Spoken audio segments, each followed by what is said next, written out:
Nope, it's not working. There it works. 1, 2. We all ready then? Excellent. So I will call to order the meeting of the zoning boards. Let me start over. Calling to order the March 14th, 2023 meeting of the City of Kalamazoo Zoning Board of Appeals. We are a volunteer advisory board appointed by the City Commission. Would staff please conduct the roll call? Vanden Hamburg, Here. Wark. Here. And Holder, I'm here. Harrington, Here. McReynolds, Here. Hahn. Here. Excellent. So for each public hearing tonight, public comments will be accepted during the times indicated on tonight's meeting agenda. Community members may call 888-382-9556 during the public comment period, where they will enter a queue and will be prompted to offer their comments in turn. Callers will be commenting live. They will not be able to leave a recorded message. This is where Pete gets to say something. Are there any announcements or changes to the original agenda, Pete? There are no changes to the original agenda, but I do have an announcement related to 4100 Oakland Drive. I received some phone calls today and some emails, and apparently there are the company that provides the construction signage for this project, if it moves forward tonight, has already delivered the signs and placed them along Vincent Road and Angling Road, and that's caused quite a stir. So I just wanted to assure everyone that there is not a date even set for the start of the project yet. The City of Kalamazoo Public Services Department is still waiting for a traffic control plan to be submitted, so they can go over that. It's not even determined what's going to happen at the intersection of Angling Road and Oakland Drive right now. That may be one lane open during construction, just because there's so many other street closures, north-south street closures around the city at this point in time. Is not final out or causing a stir. And lastly, there will be a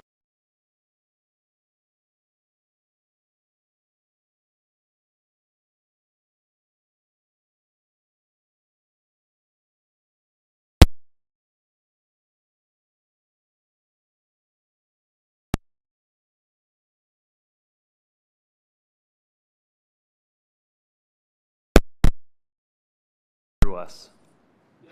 Yes. All right, so moving on to approval of the minutes. Do we have any changes or corrections to the minutes? Seeing none, is there a motion for approval? Approval. And a second? I second. Thank you. Do we need to have any discussion on it? Anybody? No. Thank you. All those in favor, please in favor of approving the minutes, signify by saying aye. Aye. Aye. Aye. All those opposed signify by saying aye. Looks like we voice vote to approve. Thank you. All right, so here's the procedures for the public hearing portion. For each request, the secretary will read the application into the public record. The applicant or representative will then have 10 minutes to provide their comments. I'll say this to everybody that's in that 10-minute time frame. 10 minutes seems like a long time. Keep all of your introductions and all of that brief because it will run out fast. Following that, the public is invited to comment. At the podium, you are to sign in and clearly state your name and address and present your comments within the 3-minute time limit. Same rules apply there. 3 minutes is not a lot of time. Those in favor are going to be invited to speak first. Those opposed second. Then we will take any call-in comments. Those will be aired for the board and the audience. After that, we will close the public hearing and the board will then conduct what is called the finding of fact. This is where the board states what they feel are the facts of the request. The board must approve the finding of fact by the board. or a finding of fact. Anyway, so what that means is the first vote you hear is not on the request itself, it's on accepting the finding of fact, saying this is what we believe the facts are. Following this, the board discusses this request in order to determine a ruling. During this period, we reserve the right to ask questions of persons who have already spoken, even after the public comment portion is closed. Once all the discussion is ended, the board will move on to a roll call vote of approving or denying the applicant's request. That's the important vote to the folks here. Please be aware, a full board consists of 6 members with 4 votes required to grant a non-use variance or a use variance. Excellent. You want to read in the first application then, Remy? Sure. An application for a variance for provisions of the zoning ordinance have been filed with the Zoning Board of Appeals by ZBA number 24-03-04, 700 River Street, Dr. Michelle Johnson of Playground Housing Development. Is requesting variances from Chapter 50 for the form-based development standard related to the yard detached lot type. A dimensional variance from Chapter 50-5.6H1D13 to authorize 2 driveways on Bridge Street where only 1 driveway is permitted. And a dimensional variance from Chapter 50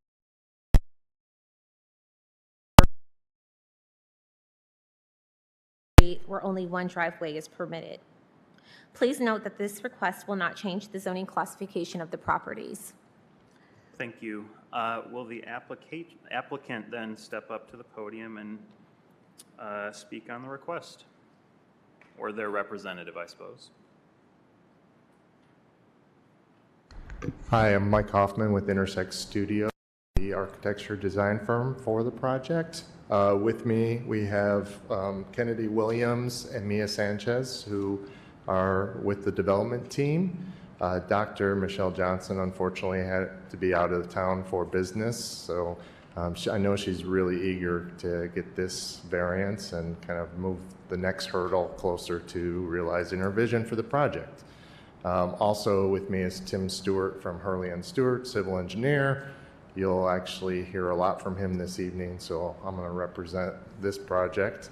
But the issue really comes down to the structure of the property ownership.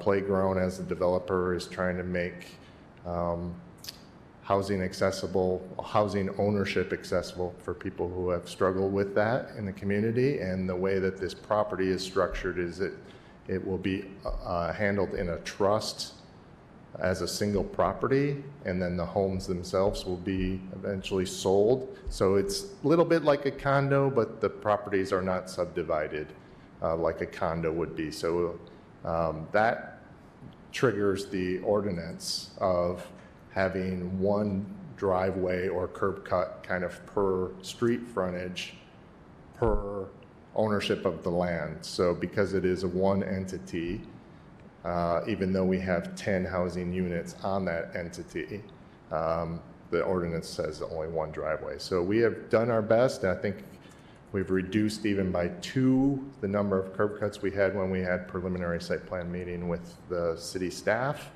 to really try to tighten it up and limit the number of drives. I think under the original platting, there could have been 4 separate homes on Ampersea and 4 on River, so 8 total drives, and I think we're requesting 6 total, so 1 on Hotop, 3 on Ampersea, and 2 on River there. So some of that is related to also where the housing units have been placed. The Ampersea elevation is higher. This is a floodplain property, so the river being on the west, the floodplain comes into the site. In order to build on that, we have to build up the elevation for the homes so that they are out of the floodplain, and we have to do some compensating cutting to allow the river to not change the floodplain level for that. So the elevation along Ampersea is higher. It's also further away from the river. That makes it very like the best place to put those homes. to meet the Eagle requirements for the floodplain development and also to create the lower area closer to the river. So those are primarily the reasons that have led to this request. We feel like they're not, they're based on the site, not, and how we're doing the ownership of the site and not really changing your ordinance, asking you to change your ordinance to fit that. One other aspect of it is that the site has quite a lot of environmental contamination. That contamination actually is mostly along Ampersee, where we are going to be digging that out and removing it from the site and replacing it with clean fill as we raise those that property to where the homes are. Another good reason for why we ended up with the 10 units all along the river and Ampersee corners.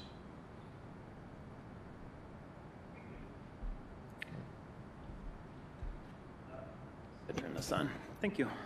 Pete, would staff like to make any comments related to the request? Mr. Hoffman covered quite a bit of them. And I'll just say, just to summarize, so we have the review criteria, identifying if there are any special circumstances related to the property.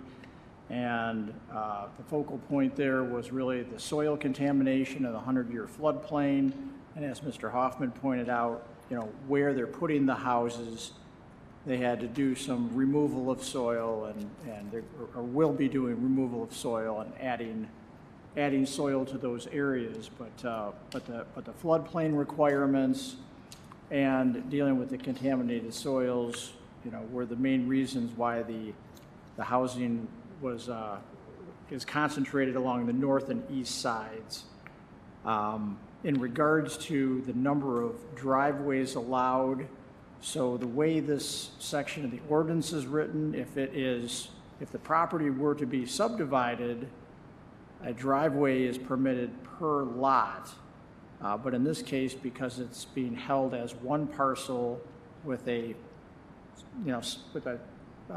ownership situation similar to a condominium type development, it's one drive per street frontage. So that's where we run into the difficulty. Now, what the developer has done to minimize the number of curb cuts needed is they have created shared driveways. So you have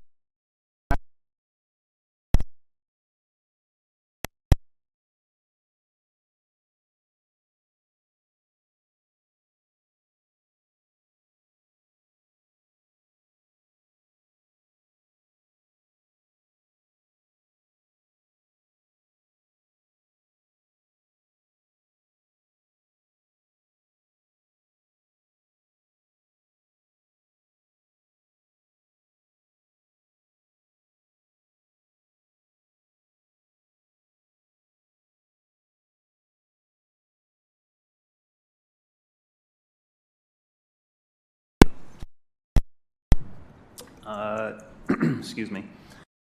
I'll open the public hearing and invite those to speak in favor to the podium, sign in and say their name. Offer any comments you have. I'm going to anybody wishing to speak against the request? So far, none. Are there any call-in comments?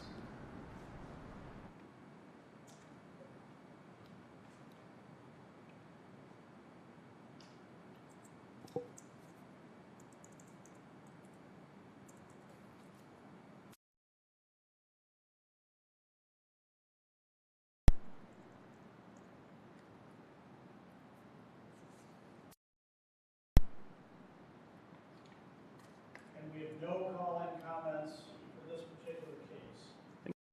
Then that should close the hearing portion. Anybody have any discussion they want to make before we move to the finding of fact? Any questions for the applicant? I mean, I'll ask a question if he wants to come back up and answer. You can step up to the podium again.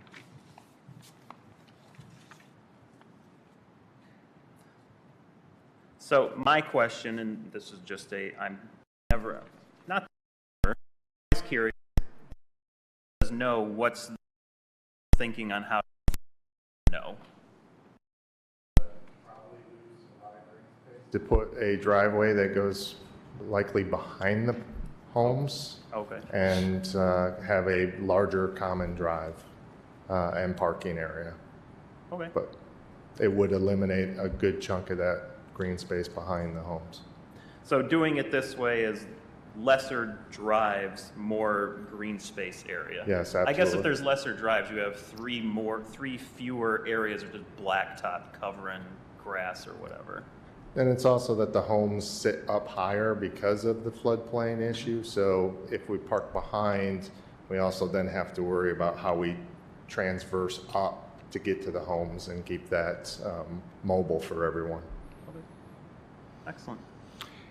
You mentioned contamination on the site. How much contamination and exactly where is it?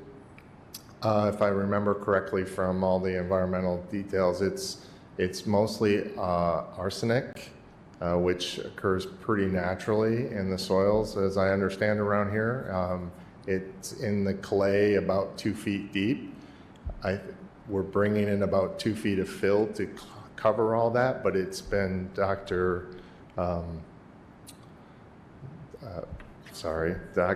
Johnson's desire really to go above and beyond what the minimum standards are for cleaning up the site and actually remove the 2 feet of soil that would have that arsenic in it and dispose of it properly off-site, and then bring in additional fill plus what we're moving in the compensating cut to handle the floodplain level and build up that soil so it's not, so even when, 20 years from now, homeowners are out, want to put a tree in and they're digging down 2 feet, that they're not getting into that soil. Okay, thank you. Anybody else have any questions for him? Anybody else? Thank you. Any other discussion? Finding of fact time. Whose turn is it? That would be Tony. Take it away. All right. 700 River Street, the finding of facts are that we have 4 response in support of the findings of 700 River Street. We have Jonathan Price, which is, on Ray Street. Then we have Ray Wood, and we have Randall, and then we have Mrs. Wilkinson. All of them are in support of the findings of fact, along with, they talked about, Mr. Hoffa talked about a 100-year flood plan, and there's some soil contamination issues going on Amity Street, and they talked to, Dr. Johnson talked about some removal of soil that they'll do. And then also, the layout is not ideal because they want more parking for the layout. So that's about it for the finding of facts. Thank you. Thank you. Anybody got a second to that? I second that. Excellent. Discussion? Do you have anything to discuss? Oh, No? no.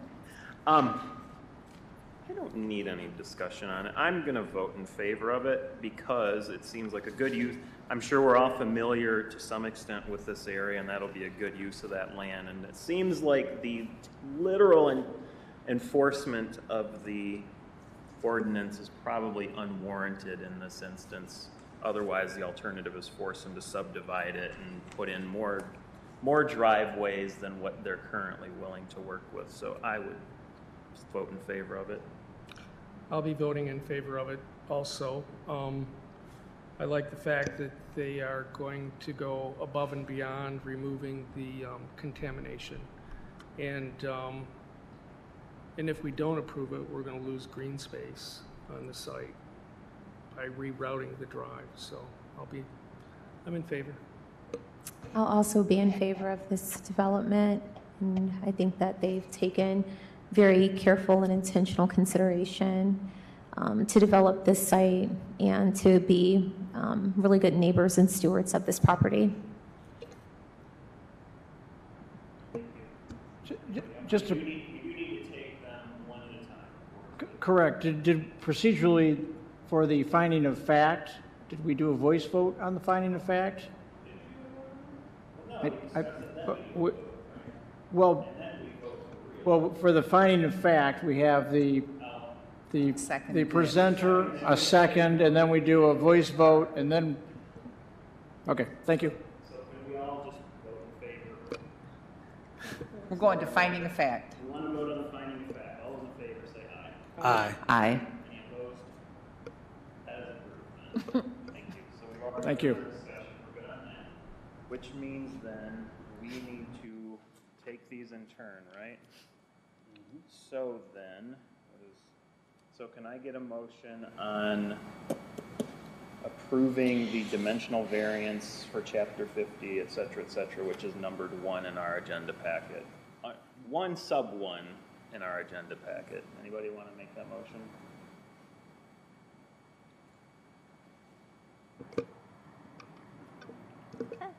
I'll motion that. I second. All right. Do we need to do a roll call vote on this one, Pete? Yes. Thank you. So this is a roll call vote for request number 1, the dimensional variance to authorize 2 driveways on Bridge Street where only 1 driveway is permitted. And we'll start with Vanden Hamburg, Yes. Wark. Yes. Harrington, Yes. McReynolds, Yes. Hahn, Yes. Holer. I'm a yes. I guess that motion passes, and that is approved. I'll just make the motion on number 2, the dimensional. I move that we approve the dimensional variance for chapter 50, et cetera, for the 3 driveways on Ampersea Street where only 1 driveway is permitted. I second. Thank you. Pete, you want to take the vote? And this is regarding the 3 driveways on Ampersea Street. Yes. And again, we'll start with Vanden Hamburg, Yes. Wark. Yes. Harrington, Yes. McReynolds, Yes. Hahn, Yes. Holer. Yes. Thank you. That also passes. Congratulations. You're welcome. All right. Moving on to number 2. Secretary, want to read that one? Sure. Okay. An application for a variance for provisions of the zoning ordinance have been filed with the Zoning Board of Appeals by CBA number 24-03-05, 4100 Oakland Drive. Oakland Financial Company LLC is requesting a variance from the Natural Features Protection Ordinance, Chapter 50, Section 50-6.2H to follow the realignment of Angling Road with Oakland Drive, which will encroach into a protected slope with a grade greater than 20% and protected slope setback. This will impact approximately 1,350 square feet, 0.031 acres of protected slope, and 1,500 square feet, 0.034 acres of protected setback area. Thank you. You're welcome. Looks like Pete's setting up the computer, so I'll ask if the applicant or representative wants to step up. But I think Pete's going to get that up and running before you get into it.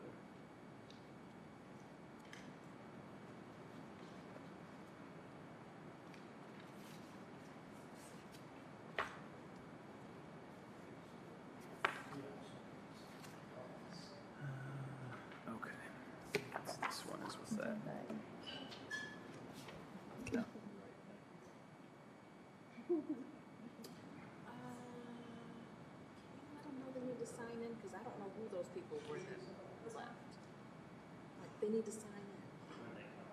Yeah, yeah, well, for the, Yes.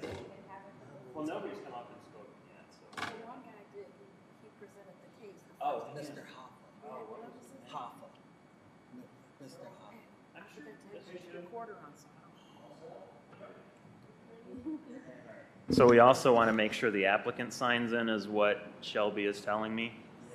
Signs. Shelby. Thank you for reminding us.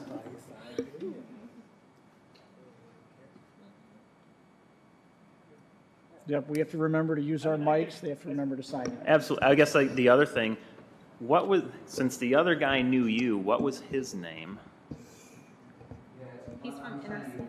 Okay, excellent. Thank you. Thank you, I appreciate it. And Mike Hoffman and I have exchanged emails, so I can get you, I can get you information on that one.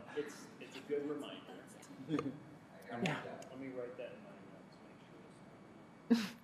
I thought he did. I didn't even think about Yeah, he's made it to a few of your, it. Like, what am I gonna say? quite a few. Right. Okay, I'm ready. Are you ready? Right? Your time's going. All right, let me get a picture up here for you. Okay, my name is Tim Stewart. I'm with Hurley and Stewart Engineers at 2800 South 11th Street here in Kalamazoo. And working with the Kalamazoo Country Club. We also have two other representatives from the project, John Fulling from the Kalamazoo Country Club and JJ Henn, who's the owner's representative from the Country Club as well. So today we want to talk to you about our request for a variance for grading some slopes on the south side of the intersection of Angling and Oakland Drive. And I've got some pictures up here that should be in your packet. Let me find the right one to start with here. Well, I'll start with how it is today. So if you've been in this area of Oakland Drive, you know that Angling Road comes in at kind of an odd angle, a kind of a sharp angle there. There is a signal, but with the development of the Country Club, the new entrance is going to come in directly across from the Angling Road intersection. And so the long-range plan is that the existing Country Club facilities that are accessed off of White's Road will be demolished.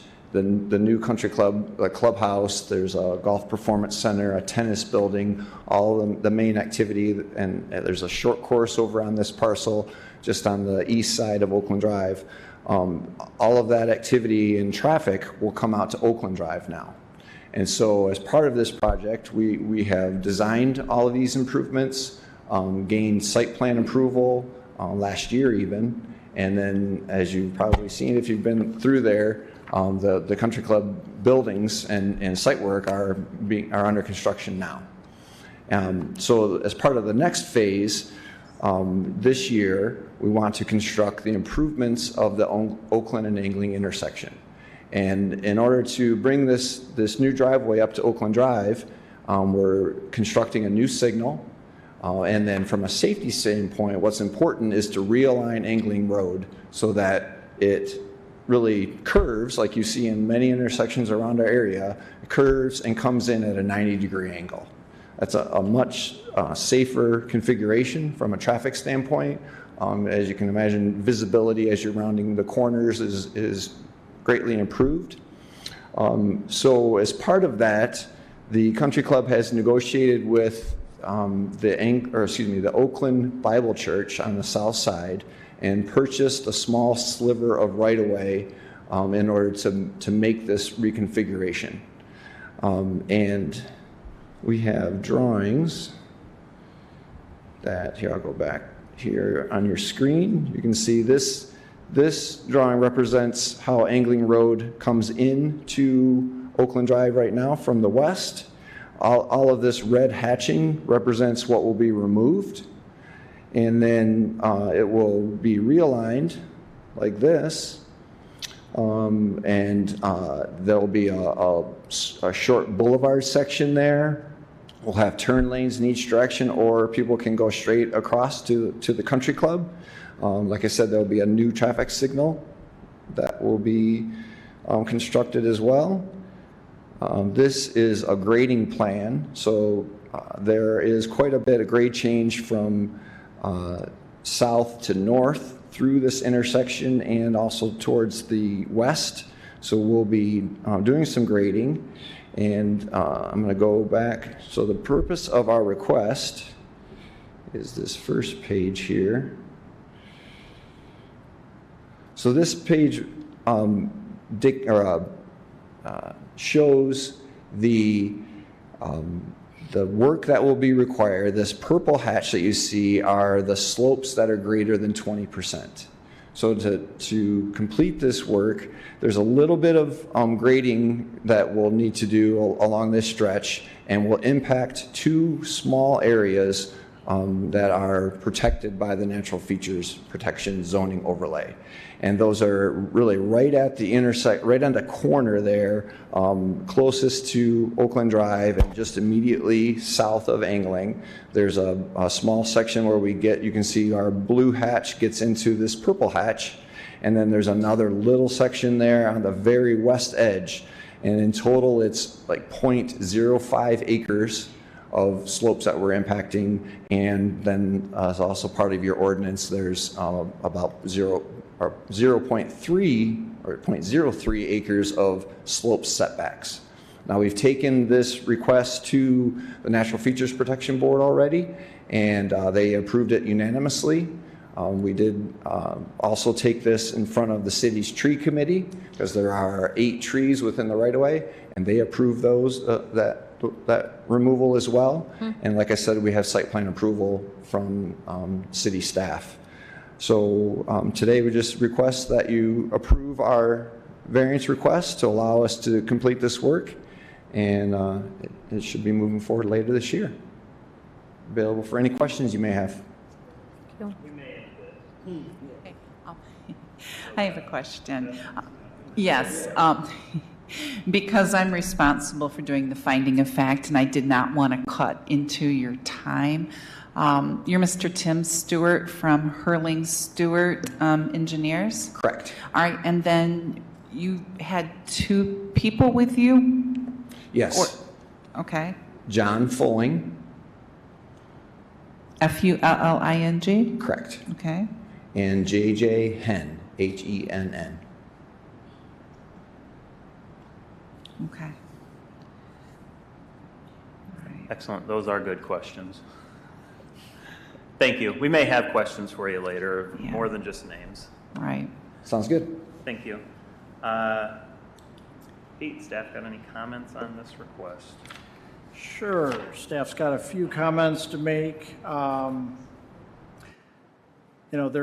We do have review criteria that we utilize for these NFP variances, and as Mr. Stewart mentioned, this was before the Natural Features Protection Review Board on February 29th, and it was unanimously approved at that meeting. And again, it went to the tree committee. That was March 5th.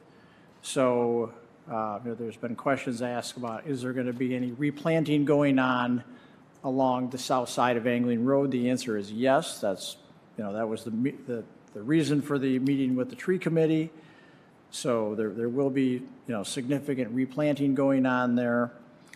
And, but what I want to touch on here is, there's 2 significant things. This realignment, first of all, it was mentioned the angle at which Angling Road comes into Oakland Drive is not ideal. For an intersection, it's best if you can have a 90-degree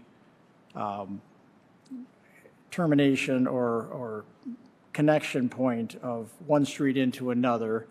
And secondly, what we're trying not to create here is what was created years ago just south of Kilgore on Oakland Drive. South of Kilgore, north of 94, you have Greenbrier Drive, which is an entrance to a neighborhood on the east side of Oakland Drive, and you have Preserve Boulevard, which is the entrance to the subdivision built on the west side of Oakland Drive. And there's an old farmhouse, so they were unable to align the intersections and put one traffic signal in. So there's actually 2 traffic signals staggered by a short distance. And that is a very inefficient setup. And that's the last thing we want to create here, is to have this new driveway for the Kalamazoo Country Club that's going to have a significant amount of traffic flow, not aligned with where Angling Road comes into Oakland Drive. So, there's been comments made this is being done just for the country club. Well, this is actually going to create a better intersection. And with that intersection also comes a new crosswalk with a pedestrian signal that's going to be on the south side of the intersection. And then they're going to be rebuilding some sidewalk. So, so there are some, there are some good points that can be made for this project. Unfortunately, because of, our Kalamazoo River Valley, we are constantly dealing with slopes and, wetlands. And once again, we're, faced with, a little bit of impact into the slope and the protected slope setback. And I just wanted to touch base on that. So as far as disturbance in the slope setback, it's approximately 1,350 square feet. And then the disturbance in the slope setback itself, it's 1,500 square feet. So these are not large numbers, and that was the point that Mr. Stewart was trying to make with the graphic, that you can see where the protected slopes are, yet the area that's being impacted is quite small. So I wanted to, make that, that connection there, and the other comments, related to the, the intersection upgrades that, that the city is looking forward to.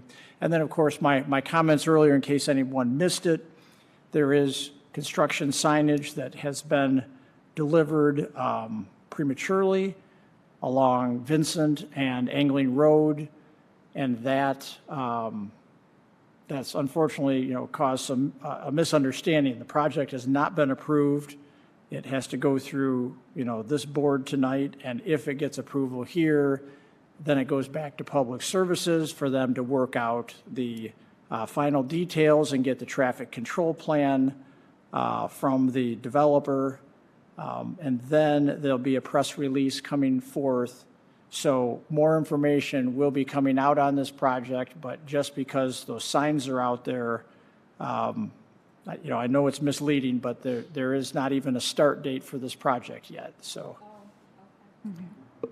Okay, I have some questions. Yeah, and that's all I have for staff comments. Okay. How are you justifying this, this idea of a better intersection or an intersection upgrade? Like, what gives you can maybe, Mr. Stewart, you can speak to that, but why are you saying that? Say, let's move through ours in the normal order. I want you to ask that question. Okay. Let's, We're not going to ask staff questions right now?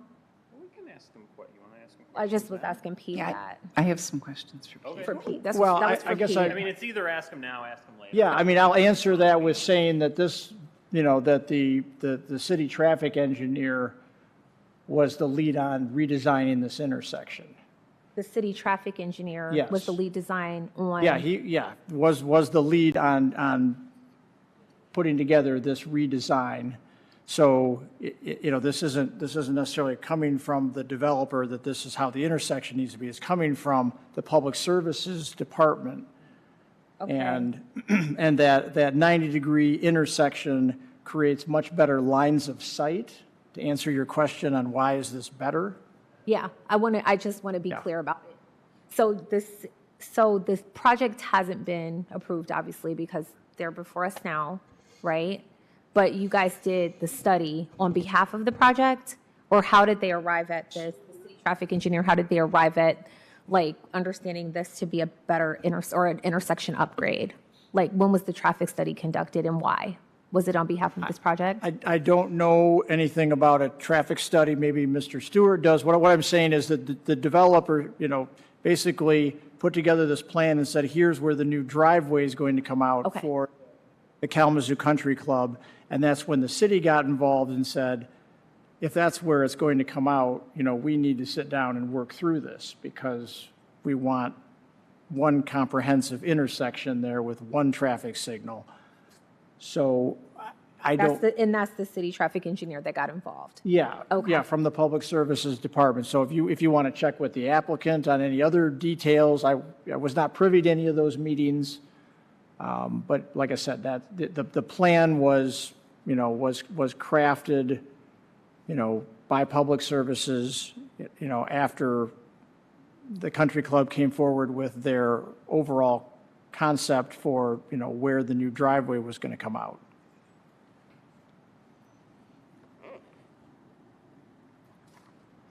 Pete, I have a question. Did I hear that this was approved by the NFP board? That's correct. Yeah. And then the property purchased by the developer is going to be turned over to the city of Kalamazoo, and then the city of Kalamazoo does the street, right?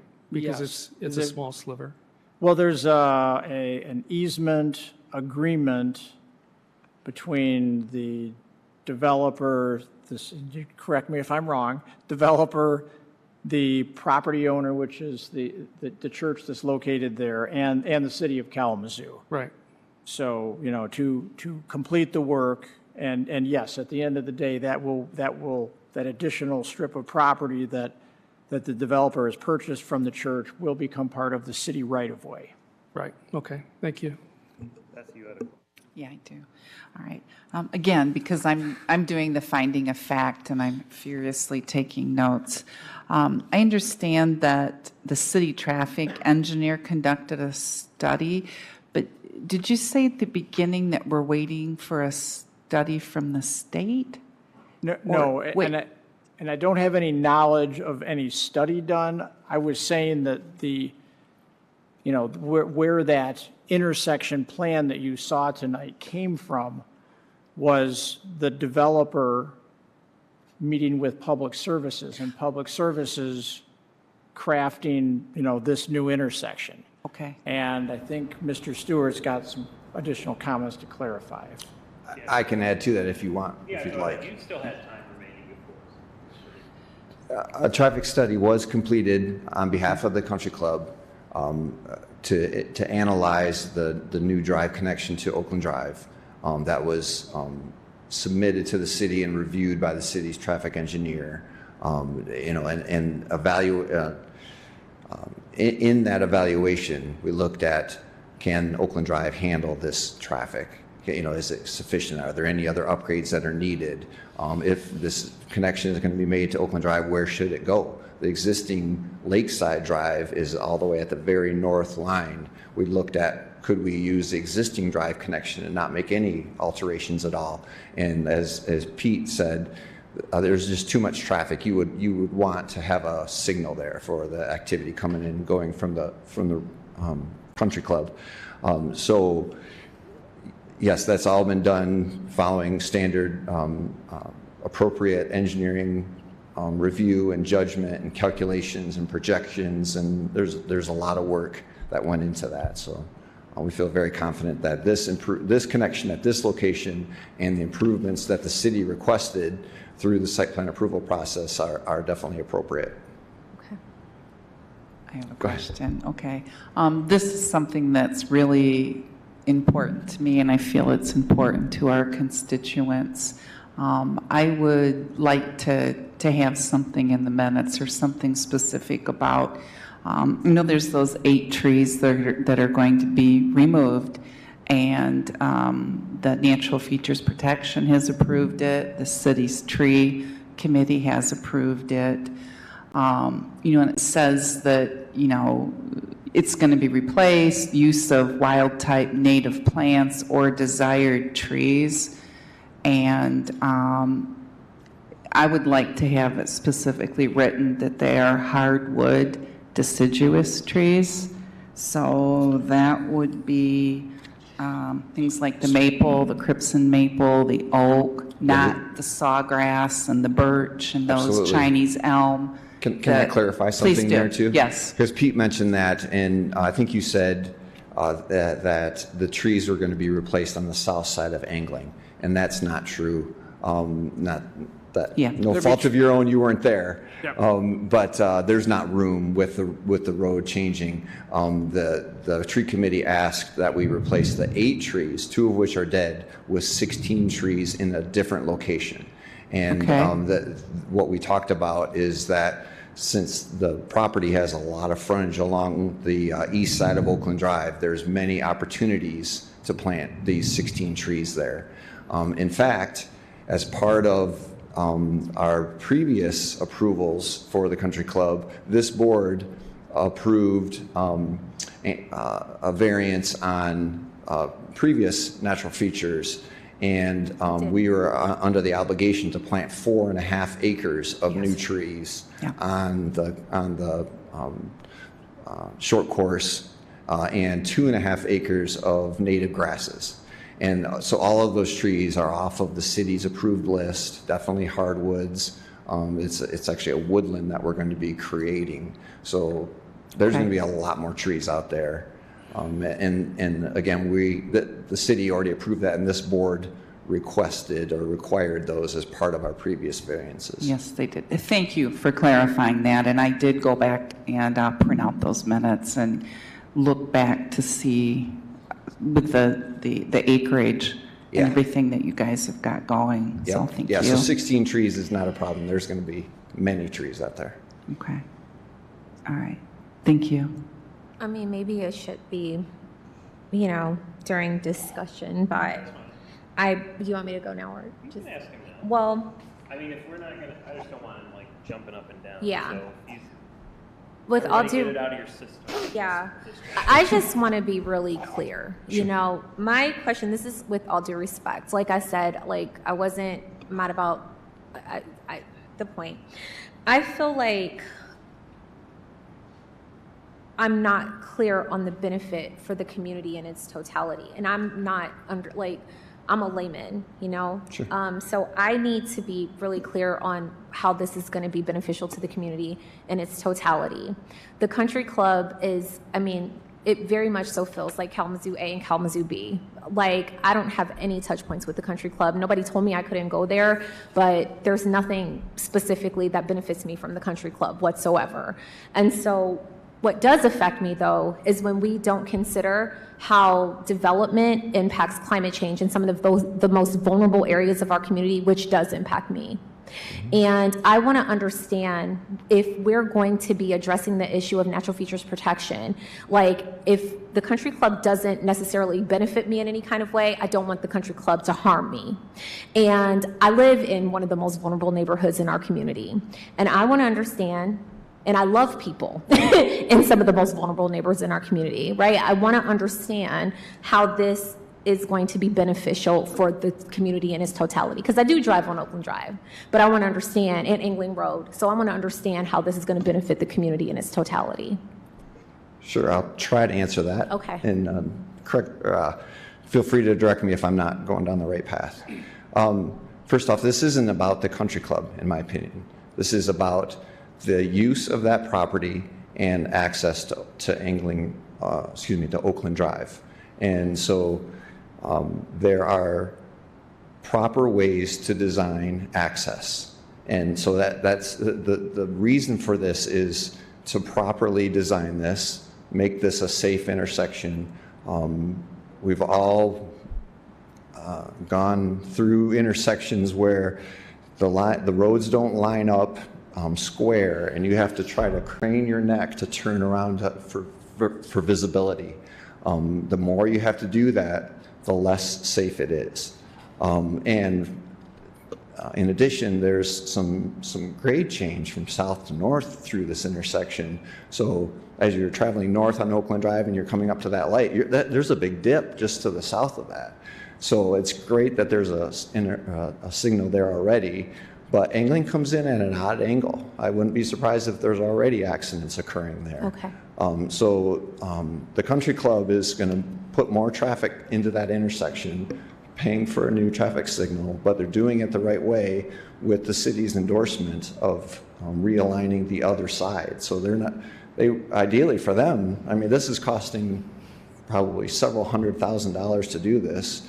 They're doing improvements to the city infrastructure in order to make that connection. So there's no request on the city. To me, this is a much safer situation for the public.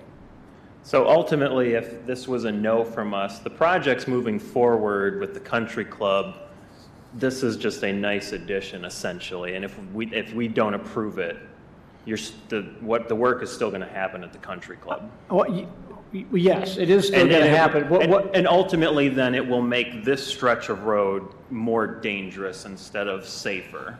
Yes, because you would either have this high-traffic entrance and exit point for the country club with no traffic signal.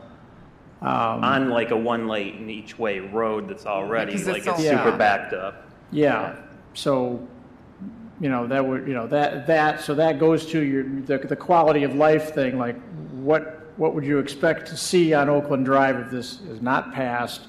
It's definitely going to impact traffic congestion out Because, there. why? Because they're going to have more traffic there now because Yeah, of this development? just like the Okay. current entrance on White's Road has a significant amount of traffic depending on the time of day and the events going on. All that traffic is going to shift to Oakland Drive. And so it's just going to create more congestion unless there's a signalized intersection for cars to come out to. I think the other point here too, that and you touched on, impacts of natural features and global warming today, and we're very sensitive to that. The country club actually is an excellent example of stewardship, and John could go on for hours about the work that they do for controlling fertilizer and water quality and invasive species, and it's really amazing to look at. They are an example of really good stewardship. But today we're asking for a variance for touching some slopes. It's not the trees. We're not near. Or going to be impacting wetlands or water bodies or anything like that. We've got a slope that's. I'm out of time. It's over 20%, and we need permission to touch those so that we can, and in a very small area, so that we can do these improvements that we feel are beneficial to the community. I have a question. So I know the city's paying a portion of this, right? No. Oh, okay. So how much is your the country club or the entity that owns it? I believe it's Matthew Marone,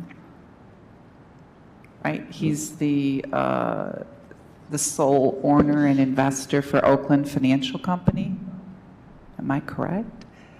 I don't know that. You're not sure? I tried to. I don't know that name. You don't? Okay. All right. Well, yeah. Okay. All right. Well, what I found was that the owner of the Oakland Financial Company is Matthew Moron. So I guess at this point it would be alleged. But how much is he paying for this? For the real estate from the church? Well, just for everything to have this intersection safer. So are you talking about the road improvements that we're making, or the country club development?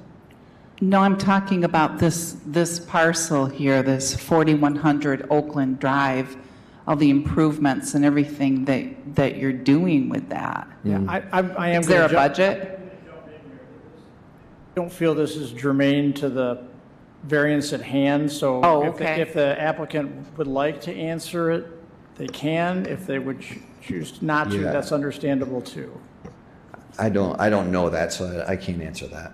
Okay. Sorry. All right, no, that's all right. Why isn't it germane? Well, we're focusing on the natural features and the impact of this project on the natural features. I think it's outside of our criteria scope? for current consideration and outside of the zoning, those people's department. Budgeting is somebody else's issue. Yeah, anyways, I feel like we're putting the representative for the company in a spot. spot. Here. That's what I don't mean, I don't mean to, kind of cut to the chase on that, but that's a difficult position to be in. Excellent. Okay. All right, thank you, Mr. Eldridge. Thank you, sir. Sure. All right. I have one announcement, sir. I got some late-breaking news, actually. Our public services staff has been working behind the scenes ever since it was discovered that all those signs were delivered, all the construction signs and detour signs. And first of all, I have to backtrack. It was not the development company that informed the sign guys to drop the signs off. There was a mistake, and those signs were inadvertently delivered early by the company with no contact with the developers. And so those signs are all going to be picked up tomorrow. So just so the neighborhood knows that. So the signs are going to be removed, and then they will be brought back when the project is closer to the start date, whatever that date may be. Thank you.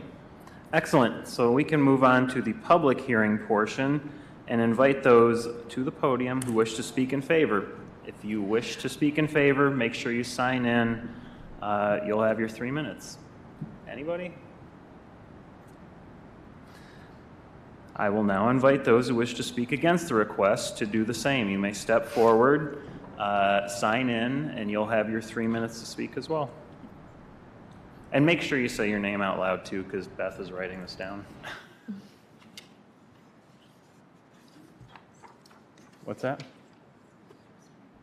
Oh, you're doing good.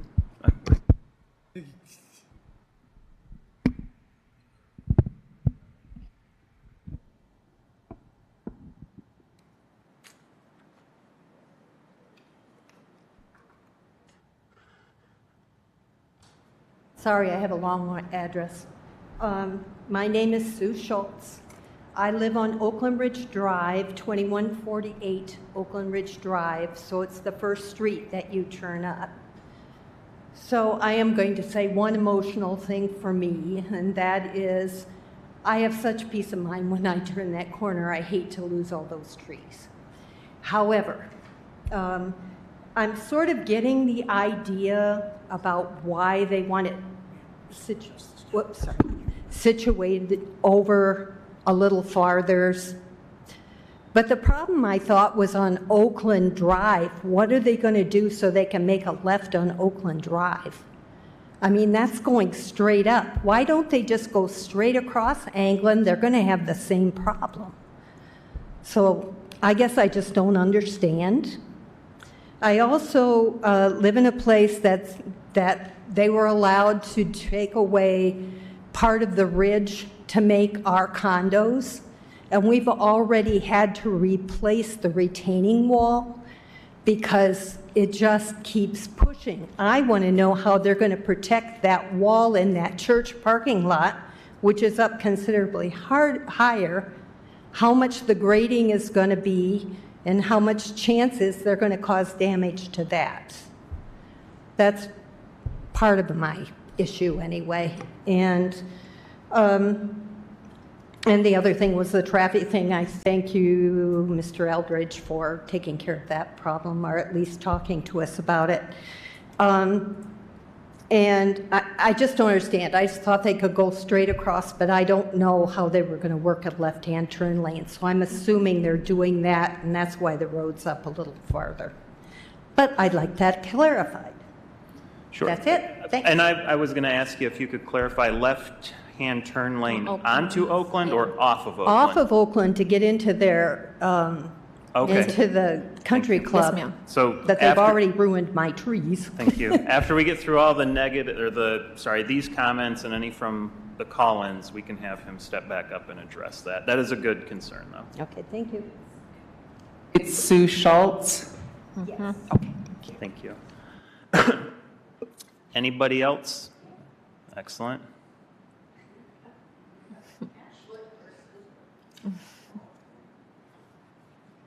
Yes, I wrote.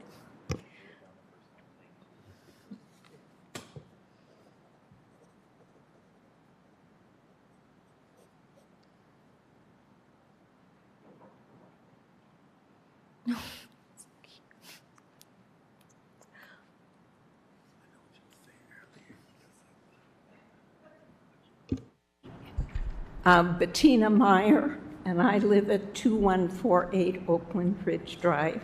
That was my sister speaking before me. I'm also on the Oakland Ridge Estates Board, and we are directly across the street from the project. We do have, the board has talked about this. I was on the board last year, and we had discussions and attended meetings where we could express our concerns, environmental concerns. How does this impact us? And is this going to cause possible more damage to the wetlands that are on our side of the road? And the other thing has to do with the design and making this a boulevard, taking away space for cars, and whether the traffic engineer considered the fact that this road is heavily walked and has bicycle traffic. We're supposed to be making roads safer for bicyclists and walkers. And it doesn't look to me like putting a boulevard section in there is going to help with walkers on that road. They're all walking up to Water Street to get their morning coffee, so you see them every day. So I do want to say one thing positive, and that's making access to the stoplight, turning on the stoplight for crossing the road. Any improvement in that would be a big help. I've nearly gotten killed trying to walk. I'm visually impaired, so having clear access would really be a help, and that would be great. But I hope that perhaps the design people will look at this again and take into consideration the walkers and the bicyclists on that road.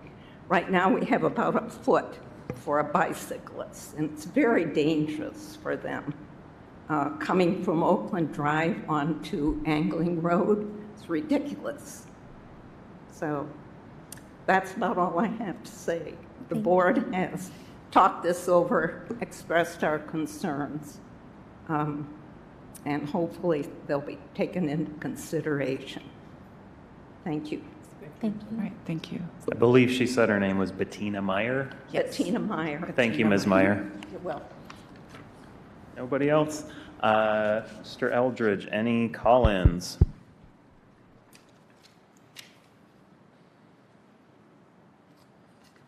Checking right now.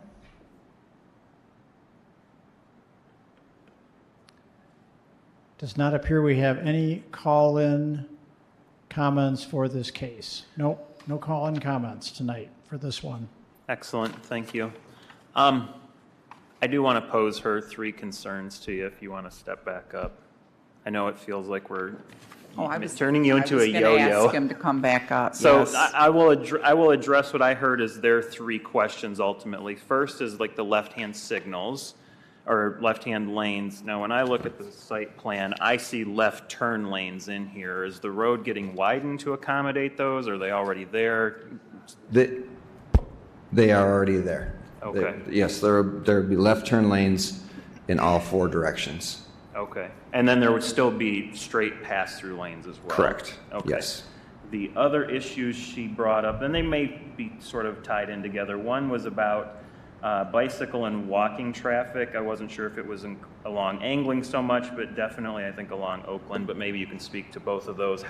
What's going to be impacted here for those on this area? Yeah, so we have added sidewalk for a portion of this new alignment on the south side of Angling.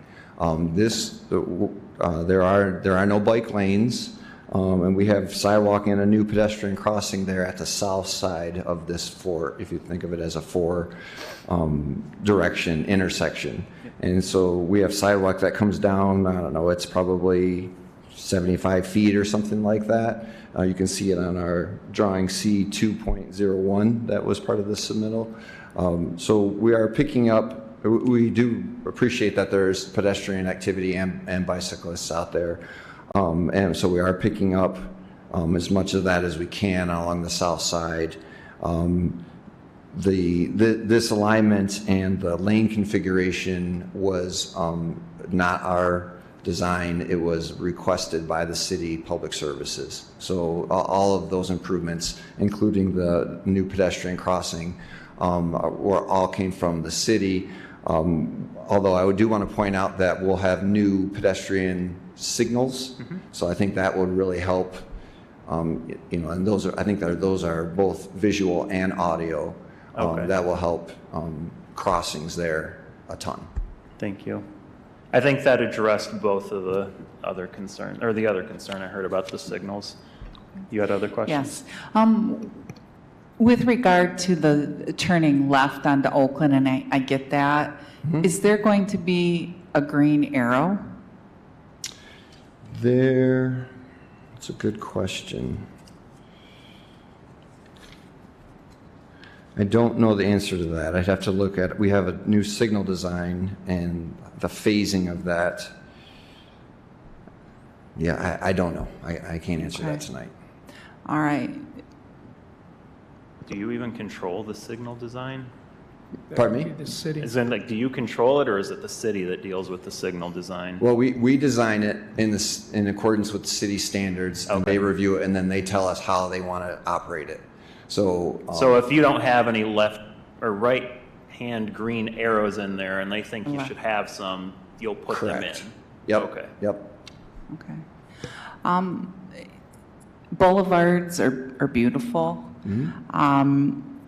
Would it be possible to make them a little bit smaller so we could put bike lanes in? I mean, that's possible, yes. I don't know that it would be preferable. The reason the boulevard is there is to line up the lanes across the intersection in order to shrink. I mean, so you really, ideally you want a car to be able to go as straight as possible across the intersection to find their lane on the other side. And so there is a boulevard on the country club side, so there needs to be either a boulevard or a hatched off paved area, which isn't as nice to look at. So an option, we could eliminate some of the boulevard, but then you just have a big paved area with hatching in it, striping that no one could use, because you wouldn't want bikers or anything like that to be there. You'd want the bikers to be to the outside. okay. All right, and then who is responsible, or who's going to be managing the property on the boulevard, so the landscaping and the flowers and the mowing, or? Sure. I don't believe that's been worked out yet. There has been talk between the developer and the city to maintain that, because they'll be maintaining the other side. There has not been a formal agreement, to my knowledge, yet, but it is a valid concern, because right now we're planning on grass in there, and that'll have to be mowed, and obviously we want this whole intersection to look good. All right, thank you. I have a question for Pete. Pete, the boulevards and streets, isn't that a form of traffic calming, trying to slow everything down? Otherwise, if it's just wide open, I can see people zipping by and passing other people, and it could get kind of crazy. But I know that in the Stewart neighborhood, we're talking about traffic calming and boulevards and kind of bumping curbs out and things like that. Yeah, it is a form of traffic calming because it defines the travel lanes. So it's not just this big swath of asphalt with lanes in each direction or a center turn lane. You have, this defined barrier on both sides of the road. So yes, it is a form of traffic calming. And I know Ms. Vanden Homburg mentioned the width of the boulevards. We really can't speak to that because Public Services did the design work on it, why they chose the width they chose. That's I wish I had an answer to that, though. Okay. But yeah, it All right. is, like, you know, Gary's question, yes, it is a form of traffic calming. Thank you. You bet. Excellent. Oh, where are we on this? So we've gotten through the comments. I guess we're to the, any other discussion on the request from the board? Who's doing the finding of fact? Is that you, Beth? That would be me. Go for it. All right. I move that the finding of facts for 4100 Oakland Drive, which shall include all information included in the notice of public hearing dated February 28th of 2024. The agenda packet staff provided for this request had 45 notices of public hearing that were sent and 0 responses that have been received.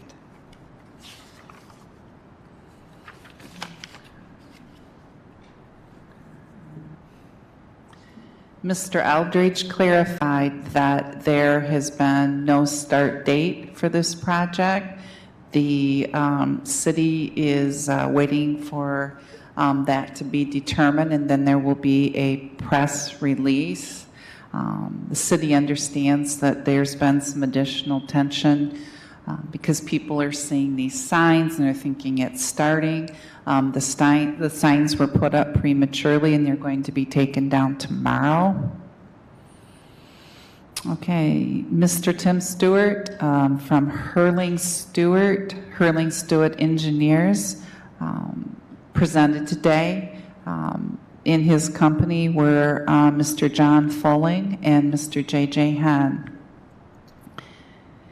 Mr. Stewart is working in conjunction with the Kalamazoo Country Club. They're going to have golf performance, tennis, exercise center, pools. The objective for this ordinance is to have a new signal. They're looking to realign Angling Road to have it come into Oakland Drive with a 90-degree angle that is safe. And this isn't just about serving the needs of the folks at the country club, but the community as well. They've purchased some property from the church, 2 small areas at the intersection. The city's, the Natural Features Protection Ordinance unanimously approved this petition. There are 8 trees that are going to be removed.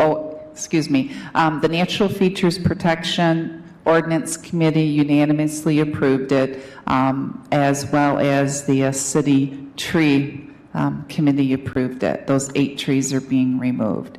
There are going to be 16 deciduous hardwood trees along the lines of crimson maple, maple oak, that are going to replace those trees. They are not going to be in the same location because that is not feasible, but they're going to be in a different location.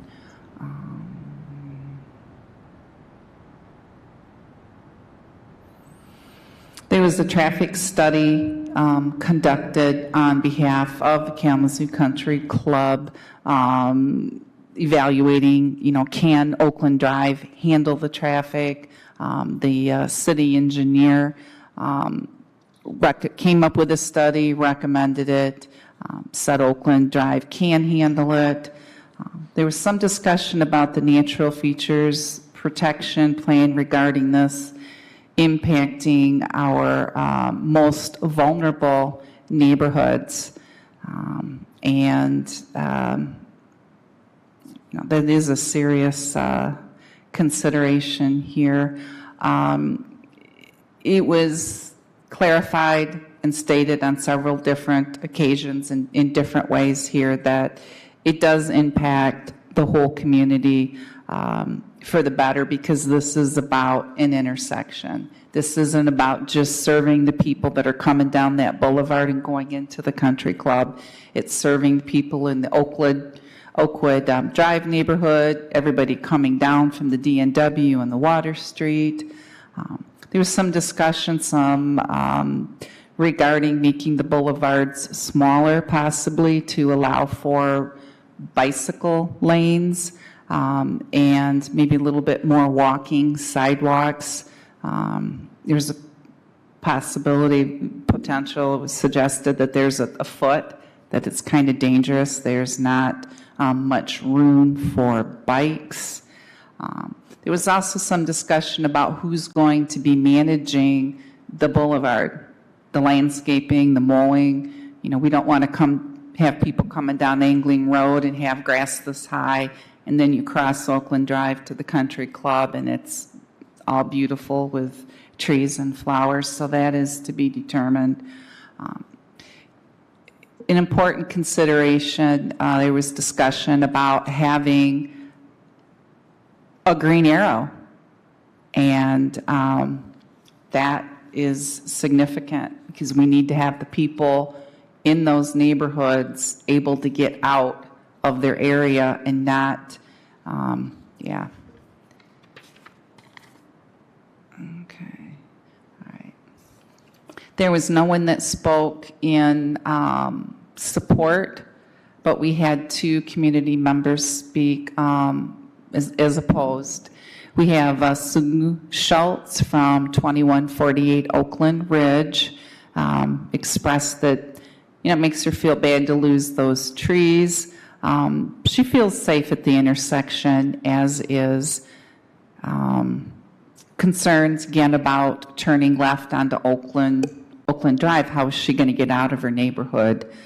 Also, it was shared retaining wall. There's been some issues due to the topography. You know, what is going to happen with that? Patina Meyer also spoke in opposition, and she lives at 2148 Oakland Ridge. She had some environmental concerns about the impact on the wetlands, some damage and design concerns. We talked about boulevard space and the bike lane.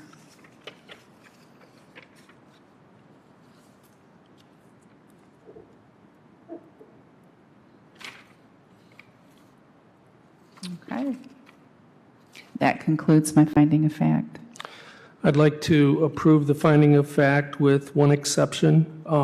I don't believe the land sale actually took place yet, and I don't believe it will take place until this is hashed out one way or another. I think it did. What? I think it didn't it take place, the land sale? Did you guys already acquire that property? I can't answer that. I spoke with Bob McCain last week from the church, and he said that it did not take place yet. Oh. Okay.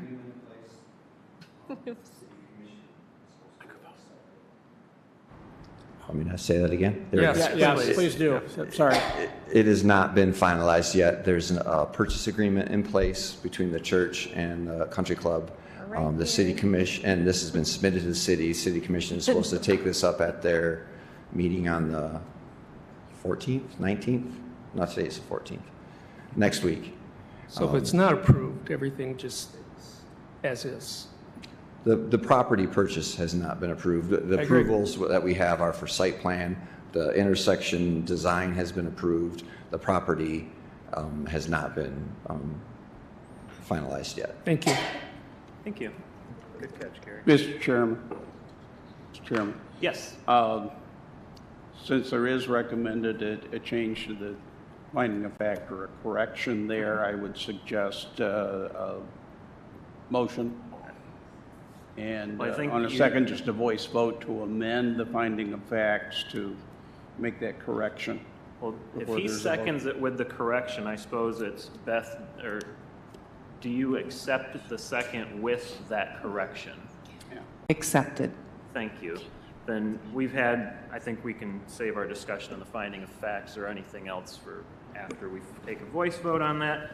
All those in favor of the findings of fact with the addition, please signify by saying aye, or do we need a voice vote? No, we can voice vote it. Aye. Aye. Aye. I'm an aye. Any opposed? Excellent. All right, so then we need a motion on on approving the variance, yes? And then we can discuss. Did we want to discuss first? Or do you want to I discuss thought we first? discussed We can first. discuss first. Well, we should put the motion on the table and then do the discussion. Okay. That keeps us on track. Excellent. I move to approve the variance request 24-03-05 of 4100 Oakland Drive. I second that. Now we can discuss. Anybody really want to go first? I will. I think it's much safer to do it this way. There's a lot more control. There's going to be crosswalks, which is huge. Pedestrian signals. Yeah, and it just it doesn't seem to really affect that much. 35 or 3,000 or 1,350 square feet and 1,500 square feet total. If you go out there and you're on Angling Road and you look as if you're turning south or north, you're really scooching up there to try to see what's coming around the corner. So I just think it's going to be a lot safer. And they are removing several trees. A few of them are already dead. And they're going to be planting probably 10 times those trees in that area. So I'm going to interrupt everybody before, because I'm going to agree generally with Gary, what he was saying. So it makes sense to group us together in that way. I don't know if I would have chosen to put this entrance and exit area along Oakland Drive, given that it's skinny, but the property owner is allowed to do with it as they like. And since they want to put it there, if we do not approve this variance, we are going to wind up with probably a significantly more dangerous stretch of road than it is now. And I think with us approving it, assuming we do approve it, you're actually going to improve that whole area overall with or without the addition of the extra traffic from the country club. I also share all the concerns about the trees and the natural portions of it. I'm satisfied that the project, what was presented to us, has addressed all of those adequately. That's all I will say on it. Okay. Thank you.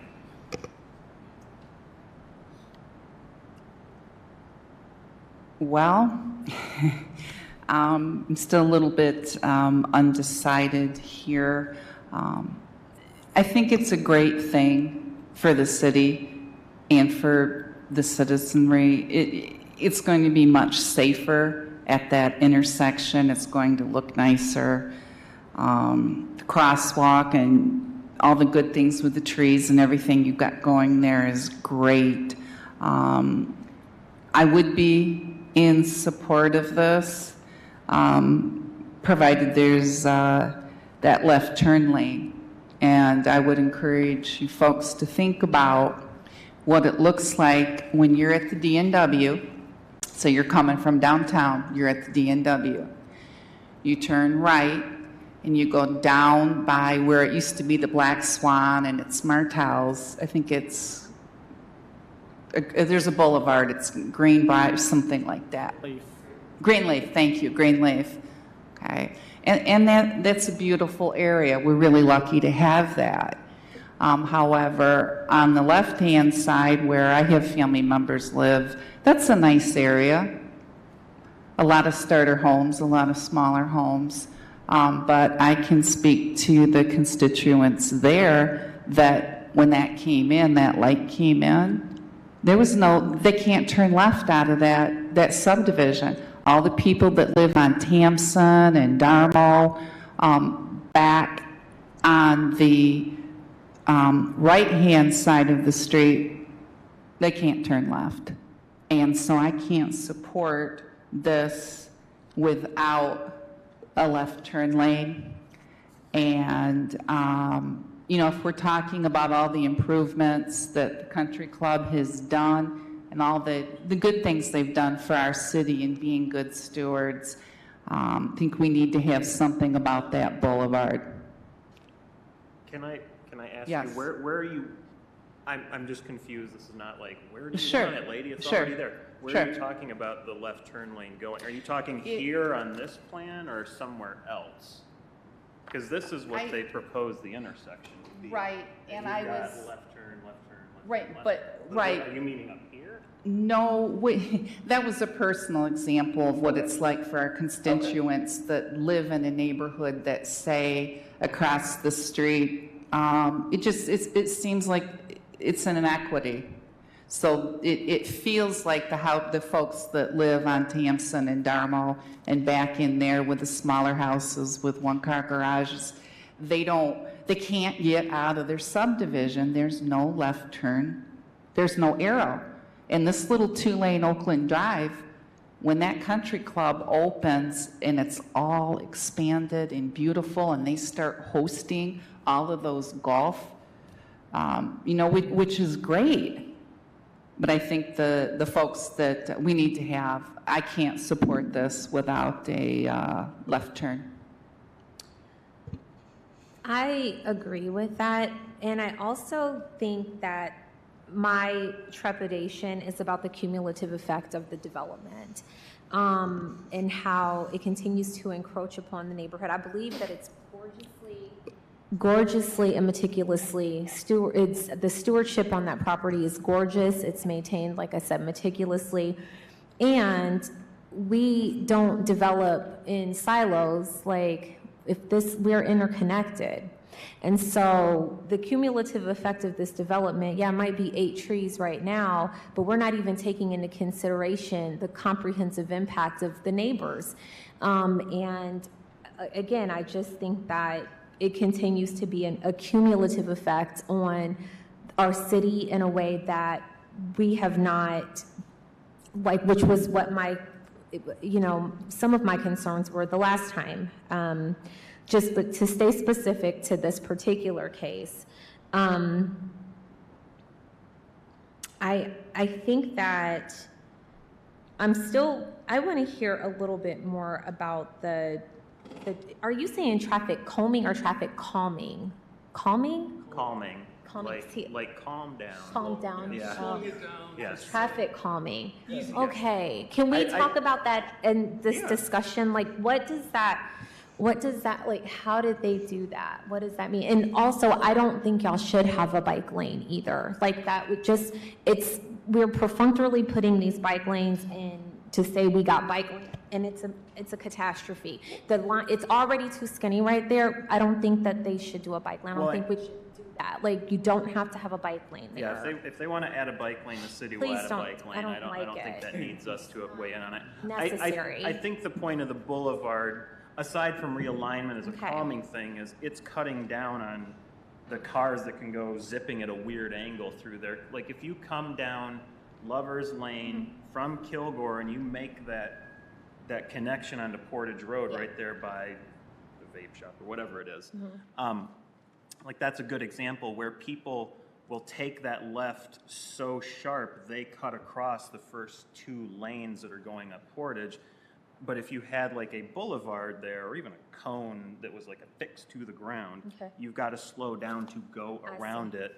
And it's kind of the same thing, I guess, up by Millwood L with the person getting hit recently, where they've now put in like these cones real close to the roadway that makes you have to slow down, so you go between them. The cones that go like this? Yes. I mean, take they're them not down like, too. they're affixed to the ground, so if you hit them, they're definitely going to flop back up, I imagine. But I think that's the whole point, is it puts like I don't want to be the guy I've been to Europe, but if you go to Europe, all the roads are very narrow and all of the traffic tends to go a lot slower in the cities because the roads are extremely narrow. I have another example. Yes. I'm sure everyone's traveled Kalamazoo and West Main. Yep. Cars fly down there, and I live on Stewart. And, when my kids were young, I could barely get across the road because they were driving so fast. Now, everything is going to change here soon, and there are a lot of traffic calming ways that they're going to slow the traffic down in those areas. For one, it's going to be 2-way. Yeah. But then they're going to narrow the lanes there's going to be parking on each side. So everything gets a little tighter. They're going to bump out curbs.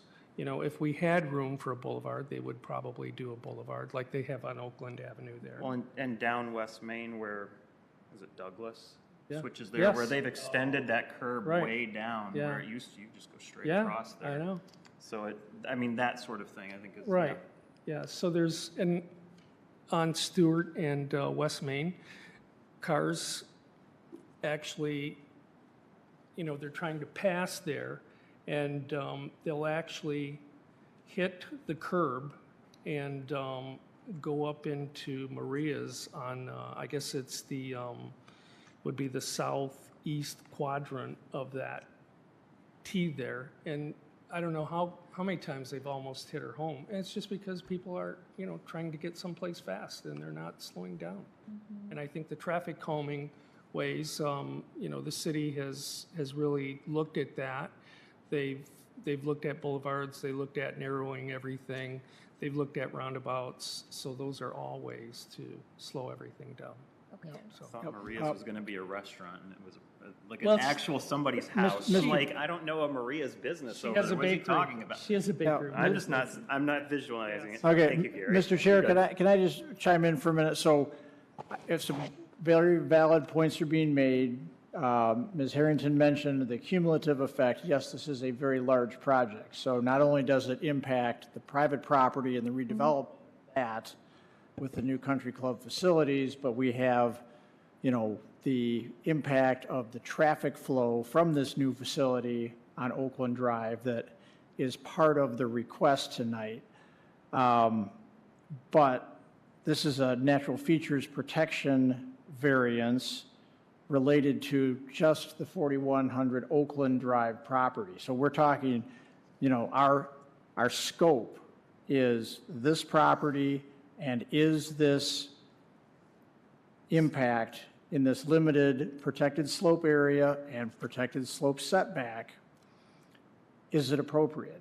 So in other words, what Pete is saying, we only care about this little sliver that's on our agenda, so please stop talking about Well, everything I'm else. just trying to bring the focus back. I mean, you're right. We talked a lot about, you know, because it is important, because it is a, probably the most significant point that these improvements will make this a safer intersection. So that's how we kind of got off on the, tangent, but I just want to kind of reel us back in and, you know, and focus on that, you know. But you're the saying NFP it's going to variance. be a safer intersection, excuse me to interrupt you, Pete, I'm sorry, but it's a safer intersection, but they're creating increased traffic, so they should, like, mitigate that.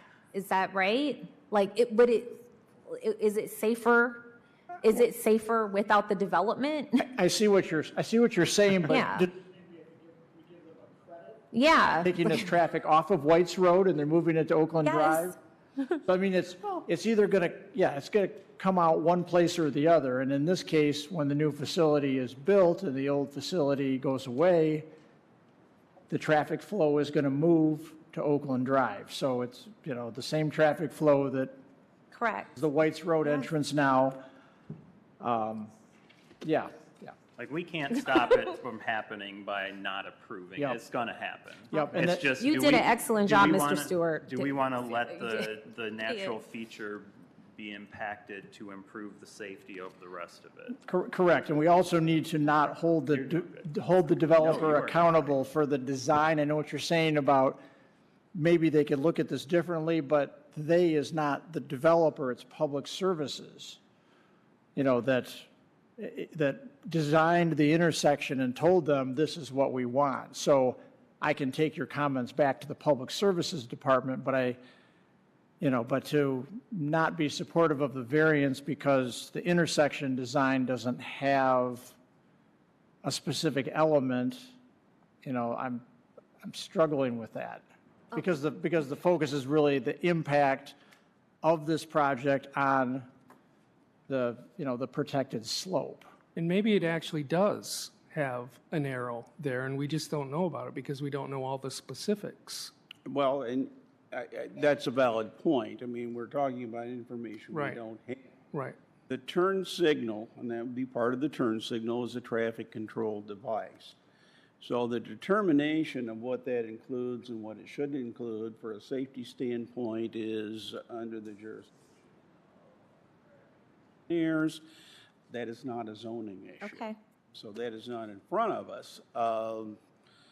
And with the turn lanes and how that's designed, going back eons to my transportation planning background, I would say there's going to be a turn signal, but that's not fact. We don't know. But again, that's not really an issue. Thank you. Thanks, Charlie. We haven't heard from you guys. You want to say anything? You don't have to. You can if you No, want. I agree with what y'all was stating. I would have stated some of the same issues there, but yes.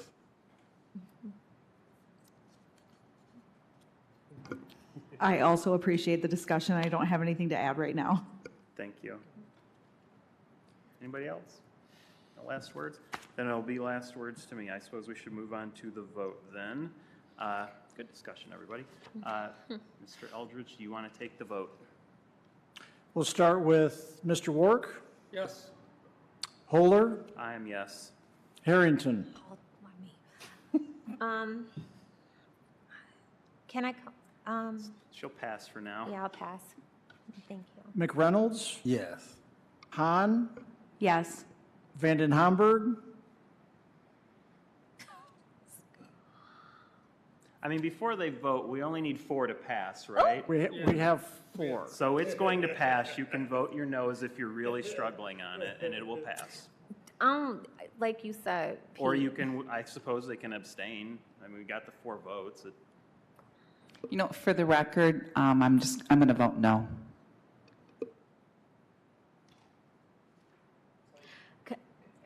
Yes, it did pass. Okay, I mean, well, all right. if Remy cares to abstain, Well, we can allow her. I do need to, I have to vote?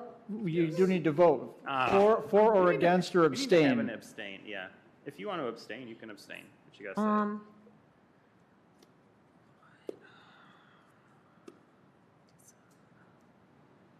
By the way, all the slander of like check marks on blacktop, you know, there's somebody out there who loves that look in the city and the streets, and you're like, let's put in boulevards instead of that.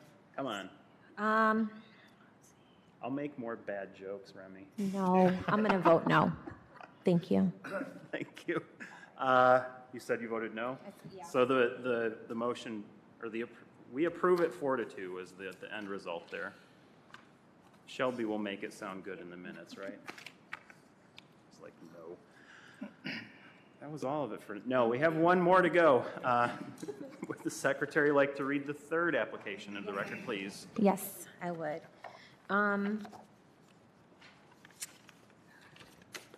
I suppose I should have said it passes. Congratulations, guys. Thank you. Sorry. You're Thank good. you. Okay, an application for a variance of, for provisions of the zoning ordinance have been filed with the Zoning Board of Appeals by ZBA number 24-03-06, 1609 Whites Road. Oakland Financial Company LLC is requesting a variance from the Natural Features Protection Ordinance, Chapter 50, Section 50-6.2H, to authorize a new pump house for the golf course sprinkling system to encroach into a protected slope and protected slope setback. Please note that this request will not change the zoning classification of the properties.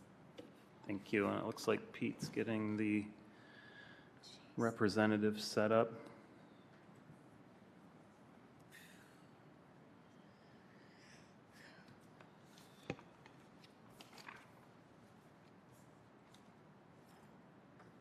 Oh, you have to do those too? Sorry, as a government employee, we have to do those too. Or you have like a VPN when you work from home, like you have to sign into the special VPN.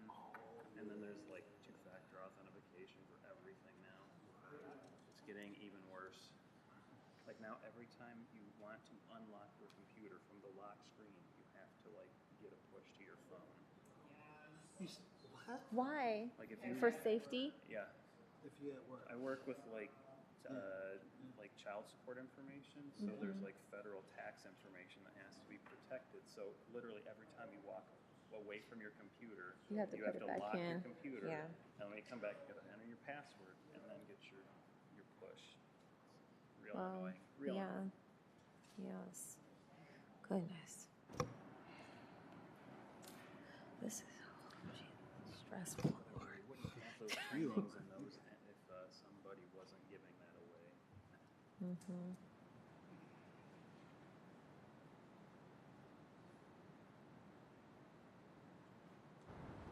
Good. Thank you. Go take care. Thank you. Good evening. My name is John Fulling, and I am the superintendent at Kalamazoo Country Club.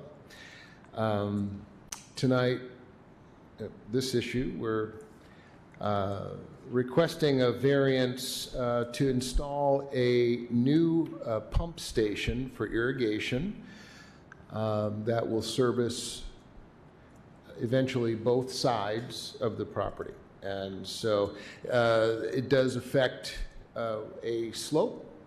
It's part of the NFP, which we went to on the 29th, and they approved. But I've just got some pictures so I can really show you exactly what's going on and why we're needing to do what we need to do. Okay, so if you look at, so what we've got is our current pump. We already have a pump station, obviously, that we draw from the lake for irrigation. And that is located on the right side of the picture there. That's been there for many, many years. It's very old and would have to be replaced either way. But the new location of the pump station, based on the design of the new property and proximity to the Oakland Drive side, is far, far better in that area. On the left side there. I'll get a better picture here. Let me go past that and come back. Part of the reasons for putting it here is we wanted to show this because we've got golf holes, both current and future, and if looking at that picture, that area there is about the only place that we can actually put it. It would be situated in a place where the neighbors really won't be able to see it because of the elevation. It'll be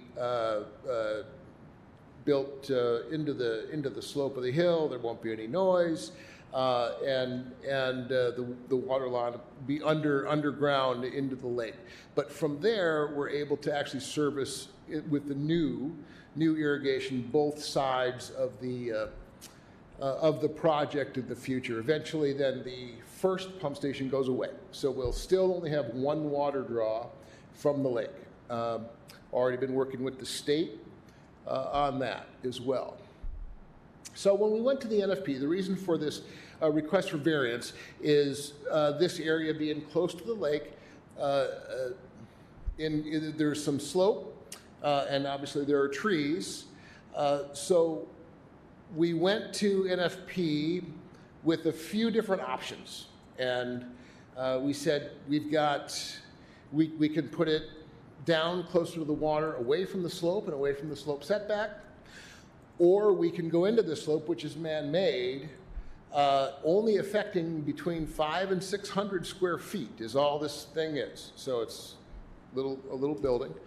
And we can stay away from the trees, not remove any trees, and not touch the critical root zone of those trees.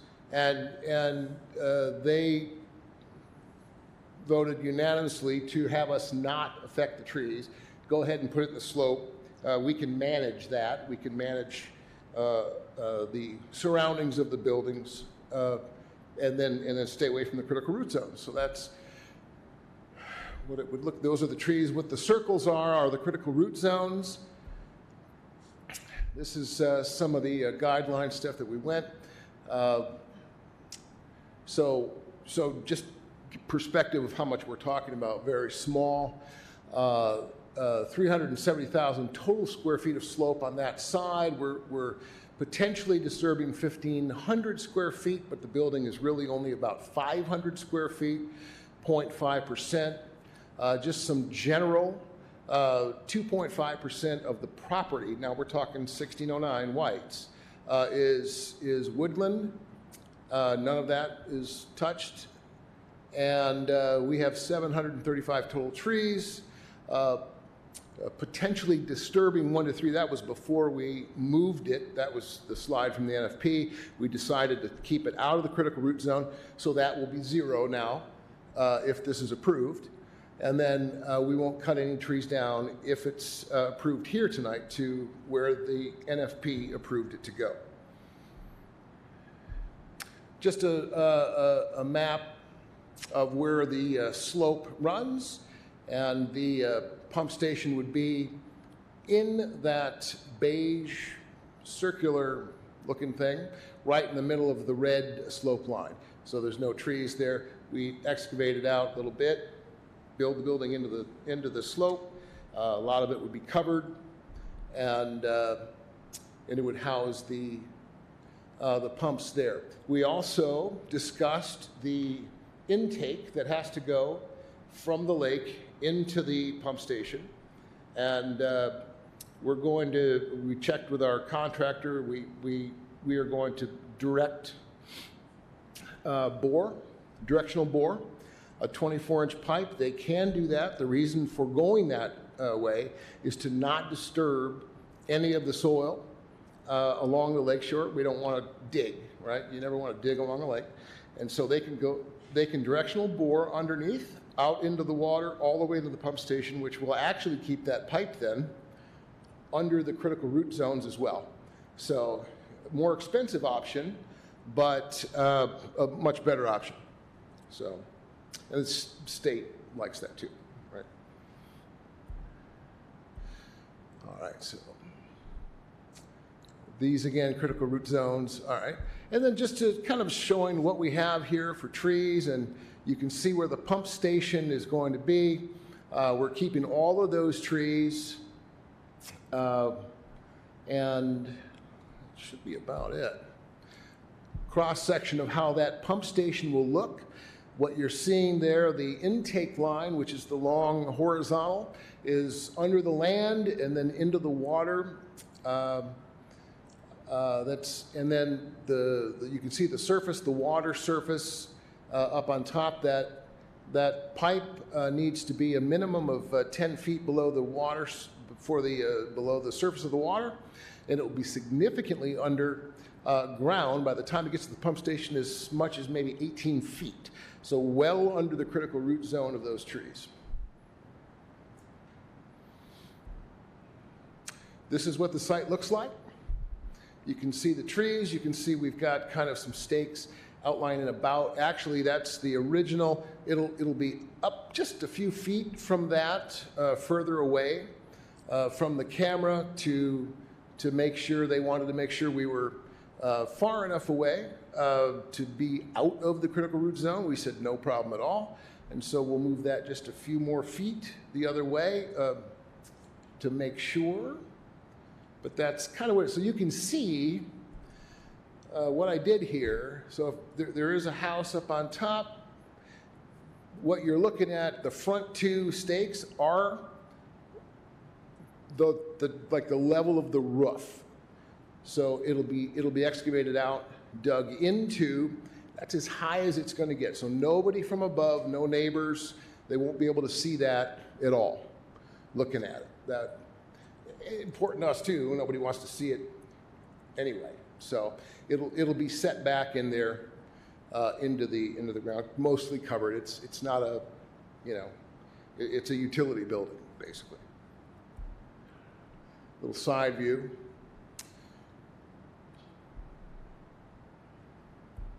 That's it. So that's it. Thank you. Thank you.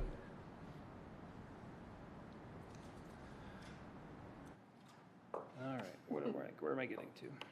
Mr. Eldridge, any comments from staff on this request? Just getting myself organized over here. Well, while you're doing that, How tall were the stakes representing, and I don't want to like get into like open it all for discussion, were the stakes, if I heard you correctly, were representing like the height of the building?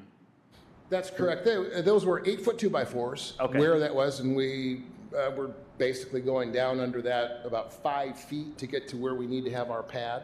Okay. And so the building, about 13 feet, but yeah, so where you saw those stakes, that would have been the top. Roughly 8 feet above is like. Where that is, yeah. Excellent. Thank you. All right, back to Pete. Okay. So, again, we're back to a natural features protection variance.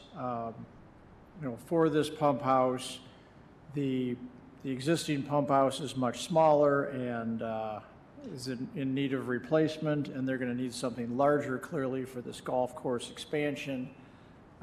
This location has been worked out over many months. They had some pre-meetings.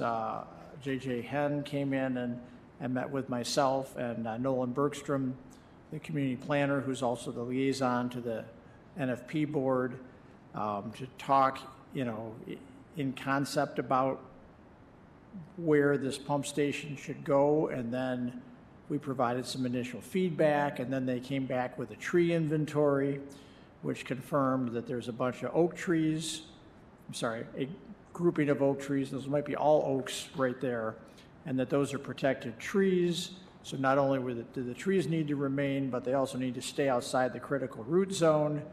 So there was a number of things that led to, the best location being a little further west into the protected slope, away from the trees.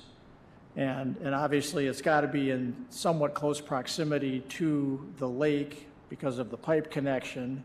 It's got to be positioned in a manner that because it's going to be pumping water for the existing golf course to the north and then the new course to the south. So it's, this location is more central. During the NFP meeting on February 29th, one of the comments made by one of the board members there was that, they would prefer to see it actually pushed further back into the slope, which Mr. Folling mentioned, to make sure that that it's not close on the critical root zone, that it's clearly outside the critical root zone. So the focus really seemed to be on making sure the trees were well protected, and that this impact in the slope was minimal, but was acceptable to the Natural Features Protection Board, which unanimously approved it. So that is the gist of my comments here. I'm open to any questions. I just have a couple just to clarify. So in what we're being asked to approve, and really in our discussion, we should not concern ourselves, to be clear, with the amount of water the building is planning to take out or any of that. It's literally just, are we going to approve it based on the slope or not? Correct, because those other factors, like, are they, how much water are they going to draw from the lake? Is it going to damage the lake? That is all going to be handled by Eagle. They have to have a water draw permit. So all that's got to be clearly articulated. It gets reviewed at the state level, and they get their marching orders from the state and a permit. Which means us, to be clear, us saying no is not going to stop the water draw. They will put it somewhere else where they don't, theoretically would put it somewhere else where they don't need approval, and will just take the water that they're permitted to take.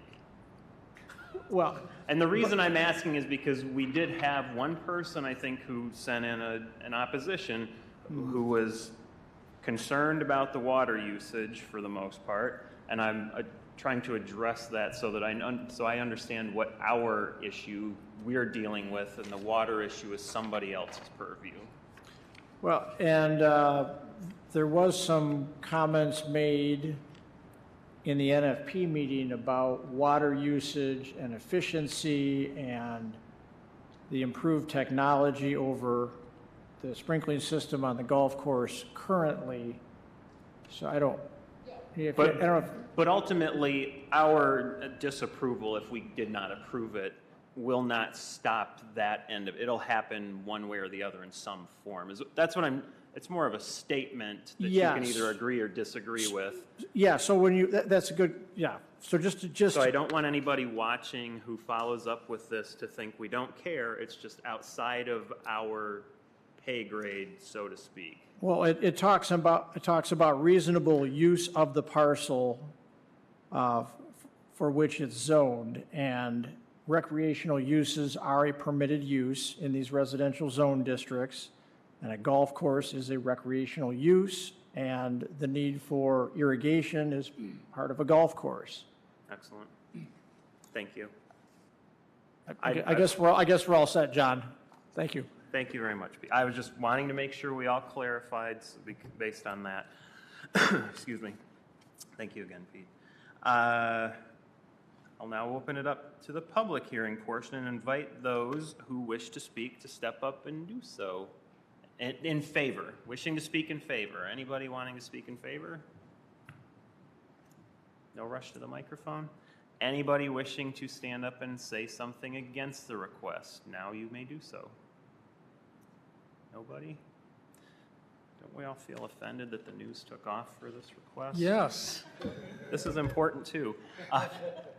Oh, that was the news? Yeah. Pete, any call-in comments?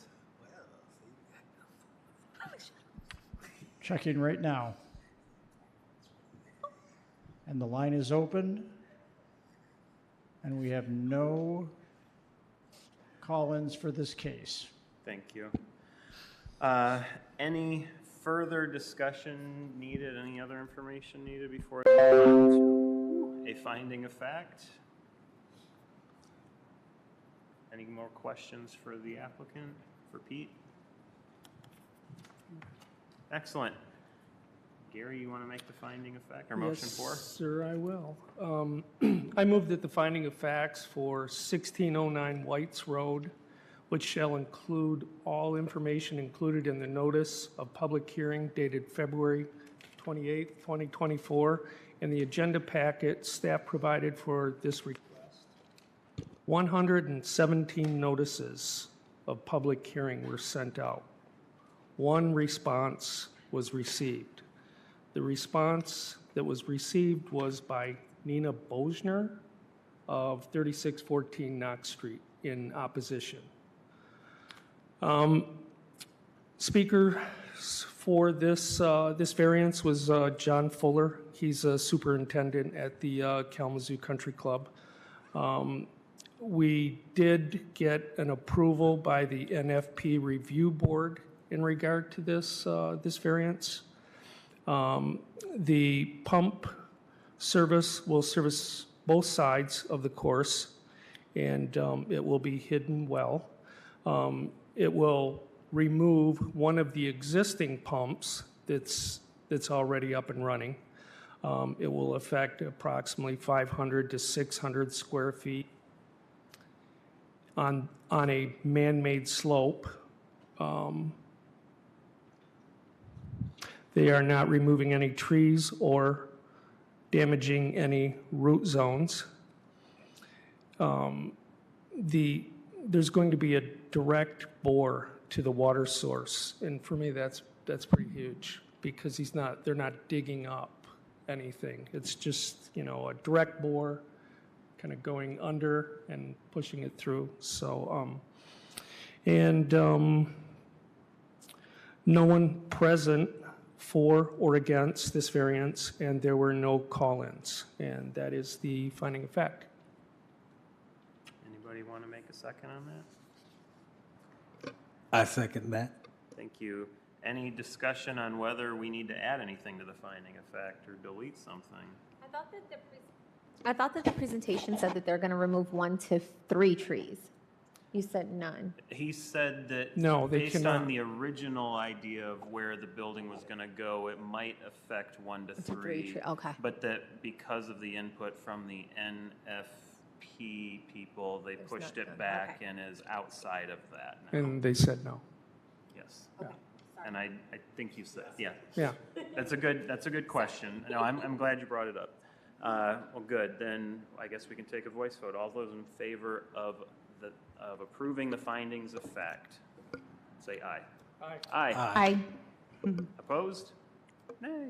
Do we have a motion to approve the request? I second that motion. I guess I We need a make the motion, Tony. I made the motion. I second it. Thank you. Any discussion? You want to start, Beth, or shall I? You can. You're leaning in your microphone and you Well- look like you want to go, so go for it. Thank you. I actually feel like I have quite a bit to say. Maybe I Because should interrupt you. No, I'm kidding. Go ahead. Because we have so many new board members, there are two on the board right now that were familiar with the entity that came and asked for the first natural features on June 9th of 2022. And that was the country club. So in an effort to be transparent, my way of thinking, whether it's the country club or this Oakland Financial Company LLC, we're talking about the same property. Okay. All right. So To clarify, there's two different properties. There's the 1609, and Right. then there's the 3921, which is the Oakland Drive property where all the construction's going on right now. Right. And now we're talking about specifically 1609, which is, okay, the pump house. All right. Yeah. Okay. So June 9th of 2022, we approved a variance for the natural features protection ordinance. And it's, with all due respect, I take this very personally and very seriously. Those features, those trees, the woodlands are protected for a reason. And when you were here in June, just so you folks can get a perspective of this, any entity that owns the property can clear up to 50% of the woodlands. And they asked back in June of 2022 for a 17.5% increase, resulting in 67.5% clearing of those woodlands. Okay. At that time, the 4 swimming pools, which I did do a site visit and I did some research, were not mentioned. We've got clubhouse, golf performance center, indoor tennis facility, golf course, short course for the property. We touched on it in the earlier, but I would like it in these minutes regarding the 4.5 acres of woodlands. They did agree to plant with deciduous hardwood trees with 2.8 acres of the native natural grasslands, and then that would, Mr. Fulling gave an estimate that would be between 800 and 1,000 trees. So, here we are, being placed in this position again with, cutting in to this 55-acre parcel with these woodlands being removed. And so my question to the applicant is if you'd like to approach the podium. Okay. When you came to us in October, or excuse me, in June of 2022, and maybe you've had some conversation with the city about the pump house or what it is that you need, but what has changed for this parcel between the first natural features protection zoning request in 2022 and now when you were working on that short golf course? Nothing. I will agree with everything you said. This is not the same parcel. So we were coming, that was 3921 Oakland Drive, and this is 1609 White's Road. So, but no, I would, everything you said still stands. Okay. Mr. Foley, can you pull up the 500 to 600 square foot section where you're going to put that pump house in, so we can see it again? Sure. Because it looked like it was... I think it timed out. I'll come down and log back in. No, it's still on. Let me,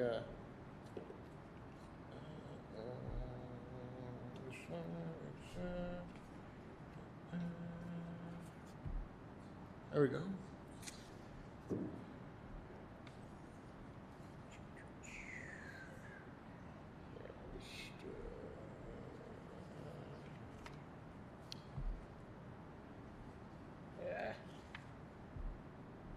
I'll just go this way here. You want the picture of the... I want the actual picture of... Stop me when we get there. Yeah. I think it was toward the end of your slide there.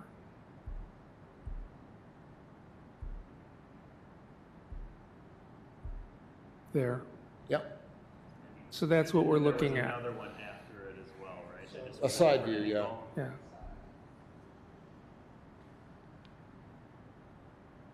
But if that was the first one was the one you wanted. Yeah, that one there. Okay. So that's what we're looing at. And that's approximately 500 square feet there, and it's going to go into the rim there. Yeah, correct. So what we did, I mean, we made it 600. We did 20 by 30 just to make it a little bit bigger to see it. But yeah, so the front stakes are 8 feet, but you can see the back stakes are probably, this tall, Right, 4 feet or so, because it's obviously has to be level going back into the hill. But yeah, that is, and so where the base of those 8-foot 2x4s are, that's roughly 5 feet above where the pad's going to be. So that building, it looks like it's only 8 feet, but it'll be probably 12, 13 feet tall, but back into the hill. So Right. yeah, that is what we expect. And actually, it'll likely be even a little shorter than that because we are moving it back according to the, accordance with what the NFP wanted. We're actually moving it kind of back into the hill even more. So the face of that will be shorter yet. Sorry, Gary, go ahead. And are you removing trees or going into the root zones or anything like that there? Or? No, this has nothing to do with any woodlands anywhere. Okay. Yeah, so all the woodlands were on the other property, and that was all done, and that variance, that has nothing to do with this variance. Okay, thank you. So in the back then, how much above, with the new site idea, how much above the slope then would the top of the building be? You get what I'm saying? Yeah, Like, yeah. The hill's gonna come down, like how much is it sticking up in the back then? Right now, it's the back walls are maybe up 3 or 4 feet. If going back 4 or 5 feet, it may be a foot or two above on the very back, and 6, 7 feet maybe in the front. And I assume, and maybe Pete can answer this, I assume part of the slope protection idea is you still want, and I know you said it was a man-made slope, not a natural feature, right? True, but yeah. Or not a naturally occurring slope, it's a man-made Right. slope. But I'm assuming that the slope protection then is to protect the slope and water running down it and stuff. So, and blocking that with a building might be a problem. Yeah, just to clarify, so any slope that is at a grade of 20% or greater, as far as the level of steepness, is considered a protected slope if you're in the NFP overlay. And, that is because we've had, many developments where, too much slope is cut away, too many retaining walls are put in, it does result in water runoff problems.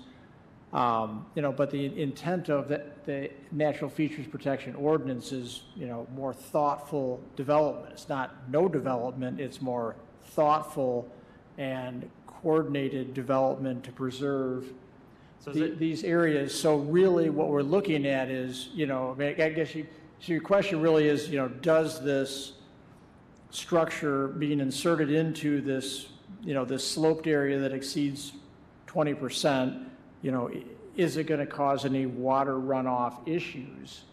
I mean, it's a fairly small footprint. I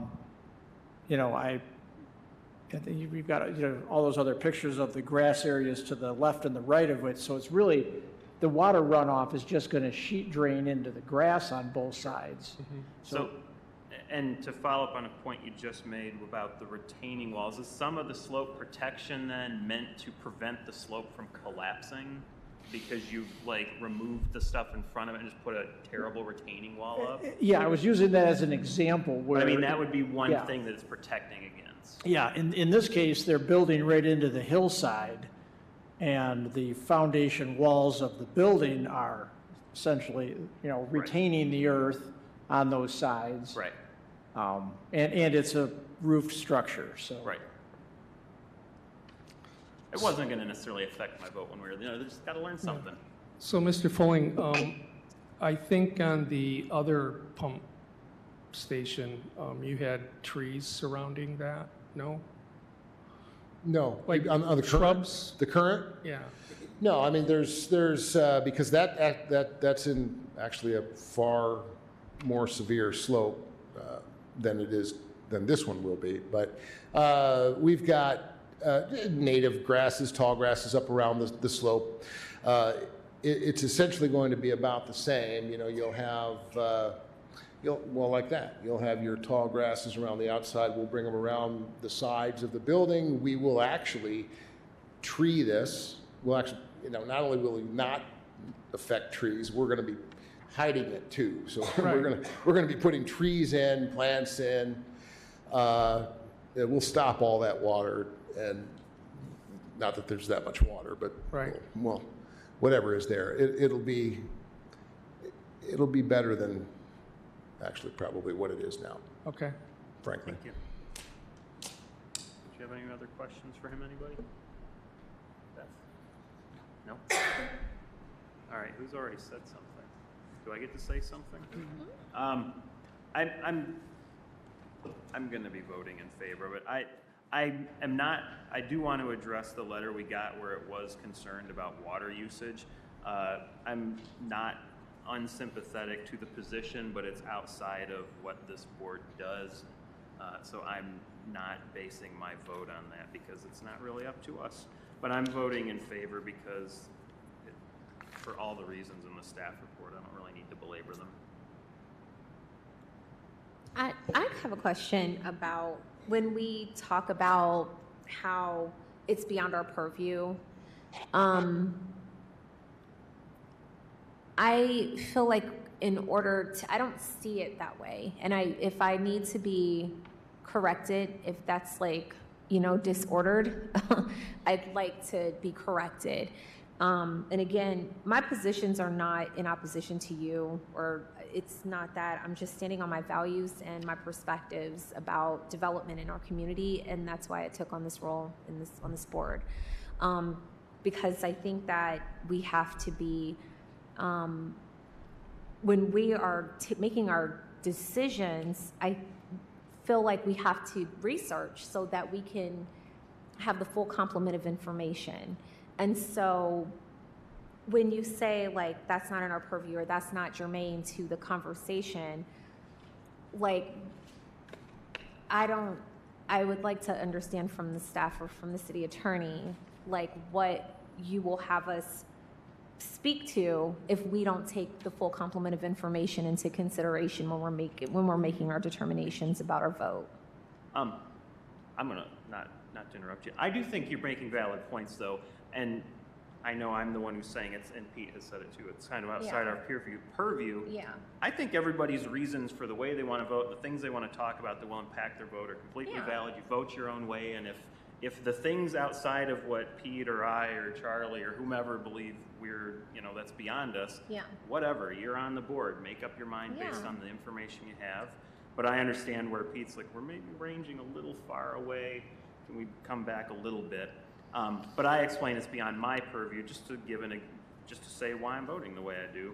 But I obviously, we have different views, and your vote is your vote, and I respect how you want to get to it. But Charlie, Pete, I interrupted her question that she directed at you, which is, please talk to us more about what we're doing and what we're not doing. Well, I don't know what to really say about this request. Obviously, the last request we went. I think it's more of a generalized, what are we doing here, what are we not doing here? Well, I mean, you can make it specific to this particular request, it goes, I made the comment already about the cumulative effect. So this is a completely different aspect of what this development is, but I would, how can I not take into consideration even just the request that came before us just 5 minutes ago, all of that, Beth is bringing up what happened in June of 2022. I also referenced that case.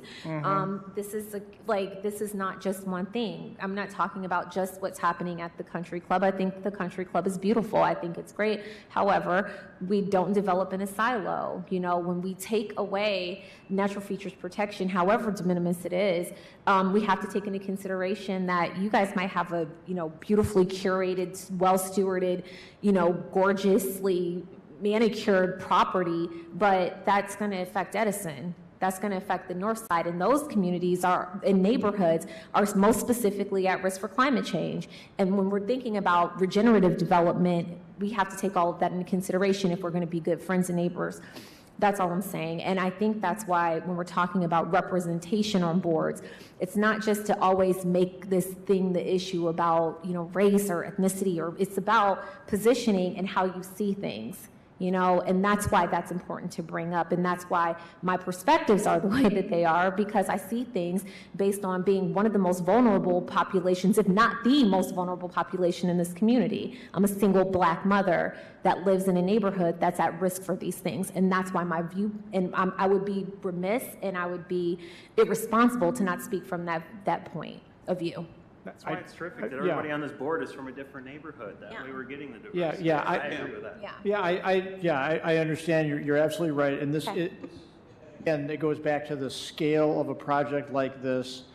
And when we talked about the Ms. Van den Homburg brought up the 2022 variance, and obviously that was a substantial amount of earth change going on the Oakland Drive property, and how did they compensate for that? There was that condition with the substantial amount of tree plantings and the native grasses. So so there's an offset for that. Now the 4100 Oakland Drive, that was a much smaller area of slope impacted. There is going to be some replanting. That's going to, that already worked its way through the tree committee. And now we're talking about, so these are all elements that, yes, they're all tied to this large scale project. But that's where what I'm trying to say putting blinders on is not the right term. Okay. It's just a matter of what are we focusing on here, and what are the periphery elements related to the positioning of this pump house that we need to really take into account when we're evaluating the NFP request. Can I ask you, you brought up I've heard the 4.5 acres of trees on this request because Beth brought it up, and it was mentioned in the previous one. Right. Who follows up on the 4.5 acres of trees to make sure they're planted? Does the tree committee follow up on that? I'll drive back there. What's that? I will. I'm just curious, because this is a thing I've thought about before, and I've asked Pete about it before. I didn't follow up on it, but when people come with a request and they're like, if you give us this, we will do this. We'll plant your 4.5 acres of trees. Well, who holds their feet to the fire on the 4.5 acres of trees? Or like the 16 or Understandable. whatever. Who does that? That would be the planning staff. And when they've already gone through site plan review, they've provided very detailed tree inventories. So to get at, but it's now, how do we figure this out? Well, the tree inventory's been done, so we know what's there. And then they are going to quantify for us when they start planting, where the plantings are going, how many there are. So, just like if we get if somebody complains about, well, we think there's impact to the critical root zone on a development project, our staff is going to go out and we're going to look at that and see if there's an issue that needs to be addressed. So yes, there's an accountability side of it. It's not just, it's not just a condition on paper. And I'm not, I know we're maybe ranging away when I ask this, but I think, and I've already said I'm going to vote yes on the pump house. But, so it's been 2-ish years since the one Beth was talking about. Have those trees been started to plant? Like that's more curiosity on my side. Are those trees in the ground yet, or are they still under construction? What's going on there? I mean, you could probably speak more directly to that. Yeah, we're still under construction. Those trees are planned for really fallish of 25. Okay. So we've already have all of those planting plans done. There's way more than what we took out going back in. There's a lot of trees going back in, and so yeah, those are planned for not only the Oakland Drive side, but we have trees that'll go on the other side. We're putting a lot of trees back in, a lot. But, and to be clear, this request is not going to affect any of that, not affect any trees here. You're pushing in the slope. It's avoiding all the root balls, all of that kind of stuff. This is, okay. But our plans are the second that what we're trying to do, the second that we're able to, the construction has to be done. They have to be out of there, and we have to be able to get in there, put the trees in, protect them, fence them, keep the deer and stuff away, and protect those trees. So as soon as we're able to do that, we want to start doing that. We want to start doing that because we want to start doing that. Yeah. It's going to be a long, arduous job. Yeah. And so we're looking forward to getting started with it. Chairman, if I could just comment. Yes, go ahead. As far as enforcement of site plan requirements or be potentially conditions imposed by this board in granting a variance, as Pete said, the planning department has people that monitor those things. They will send out notices of violations and seek to work something out. Ultimately, that can involve my office in taking legal action, judicial action to enforce those things. So there is a certain process in place there. When we're talking about the scope of what this body can and can't do, we are not suggesting that you leave your values at home. Or that you ignore your values when you come here. That's certainly part of how you make your decision process, and that is appropriate. You're making decisions in consideration of what is the letter and spirit of the ordinance, and the ordinance is intended ordinances in general enacted for health, safety, and welfare. So those are considerations. However, we do have statutes and ordinances that address the scope of what this board can consider, and that's focused specifically on the zoning ordinance. So we do get some things that are tied into development of a project that involve the zoning ordinance. As far as how much water and how they can be taken out of a lake, that's under Eagle. So they've got the authority over that. They make the decisions. We do not. We can be concerned about that, but that's not within the scope of what this body can decide. Well, fine, I'll just run for president. I don't know if the president deals with the local zoning, though. This president will.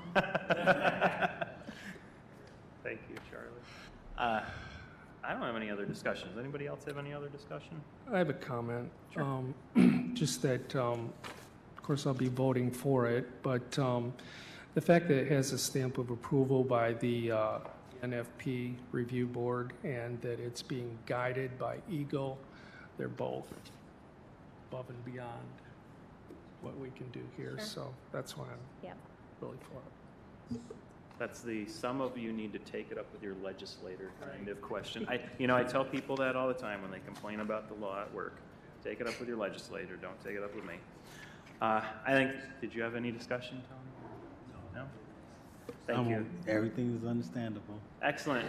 Pete, time for the roll call. All right. So just to summarize, this is the NFP variance, a vote to approve the authorization for the variances related to the pump house location. I've got Mr. McReynolds as making the motion and Mr. Work seconding the motion. And I'll proceed with the roll call vote. Is everybody ready? Yes. We're ready this time. Okay. We're ready. You make my job tough when. I'm sorry. Gosh. All right. Mr. Work? Yes. Polar? I'm yes. Harrington? Yes. McReynolds? Yes. Hahn? Yes. Vanden Hamburg? No. I believe that's 5-1 in favor, which means the request is approved. Thank you very much. I do not believe we have anything else on the agenda. Nothing else from staff. Meeting adjourned. Get out, get a job too. Run. I am so. Come on.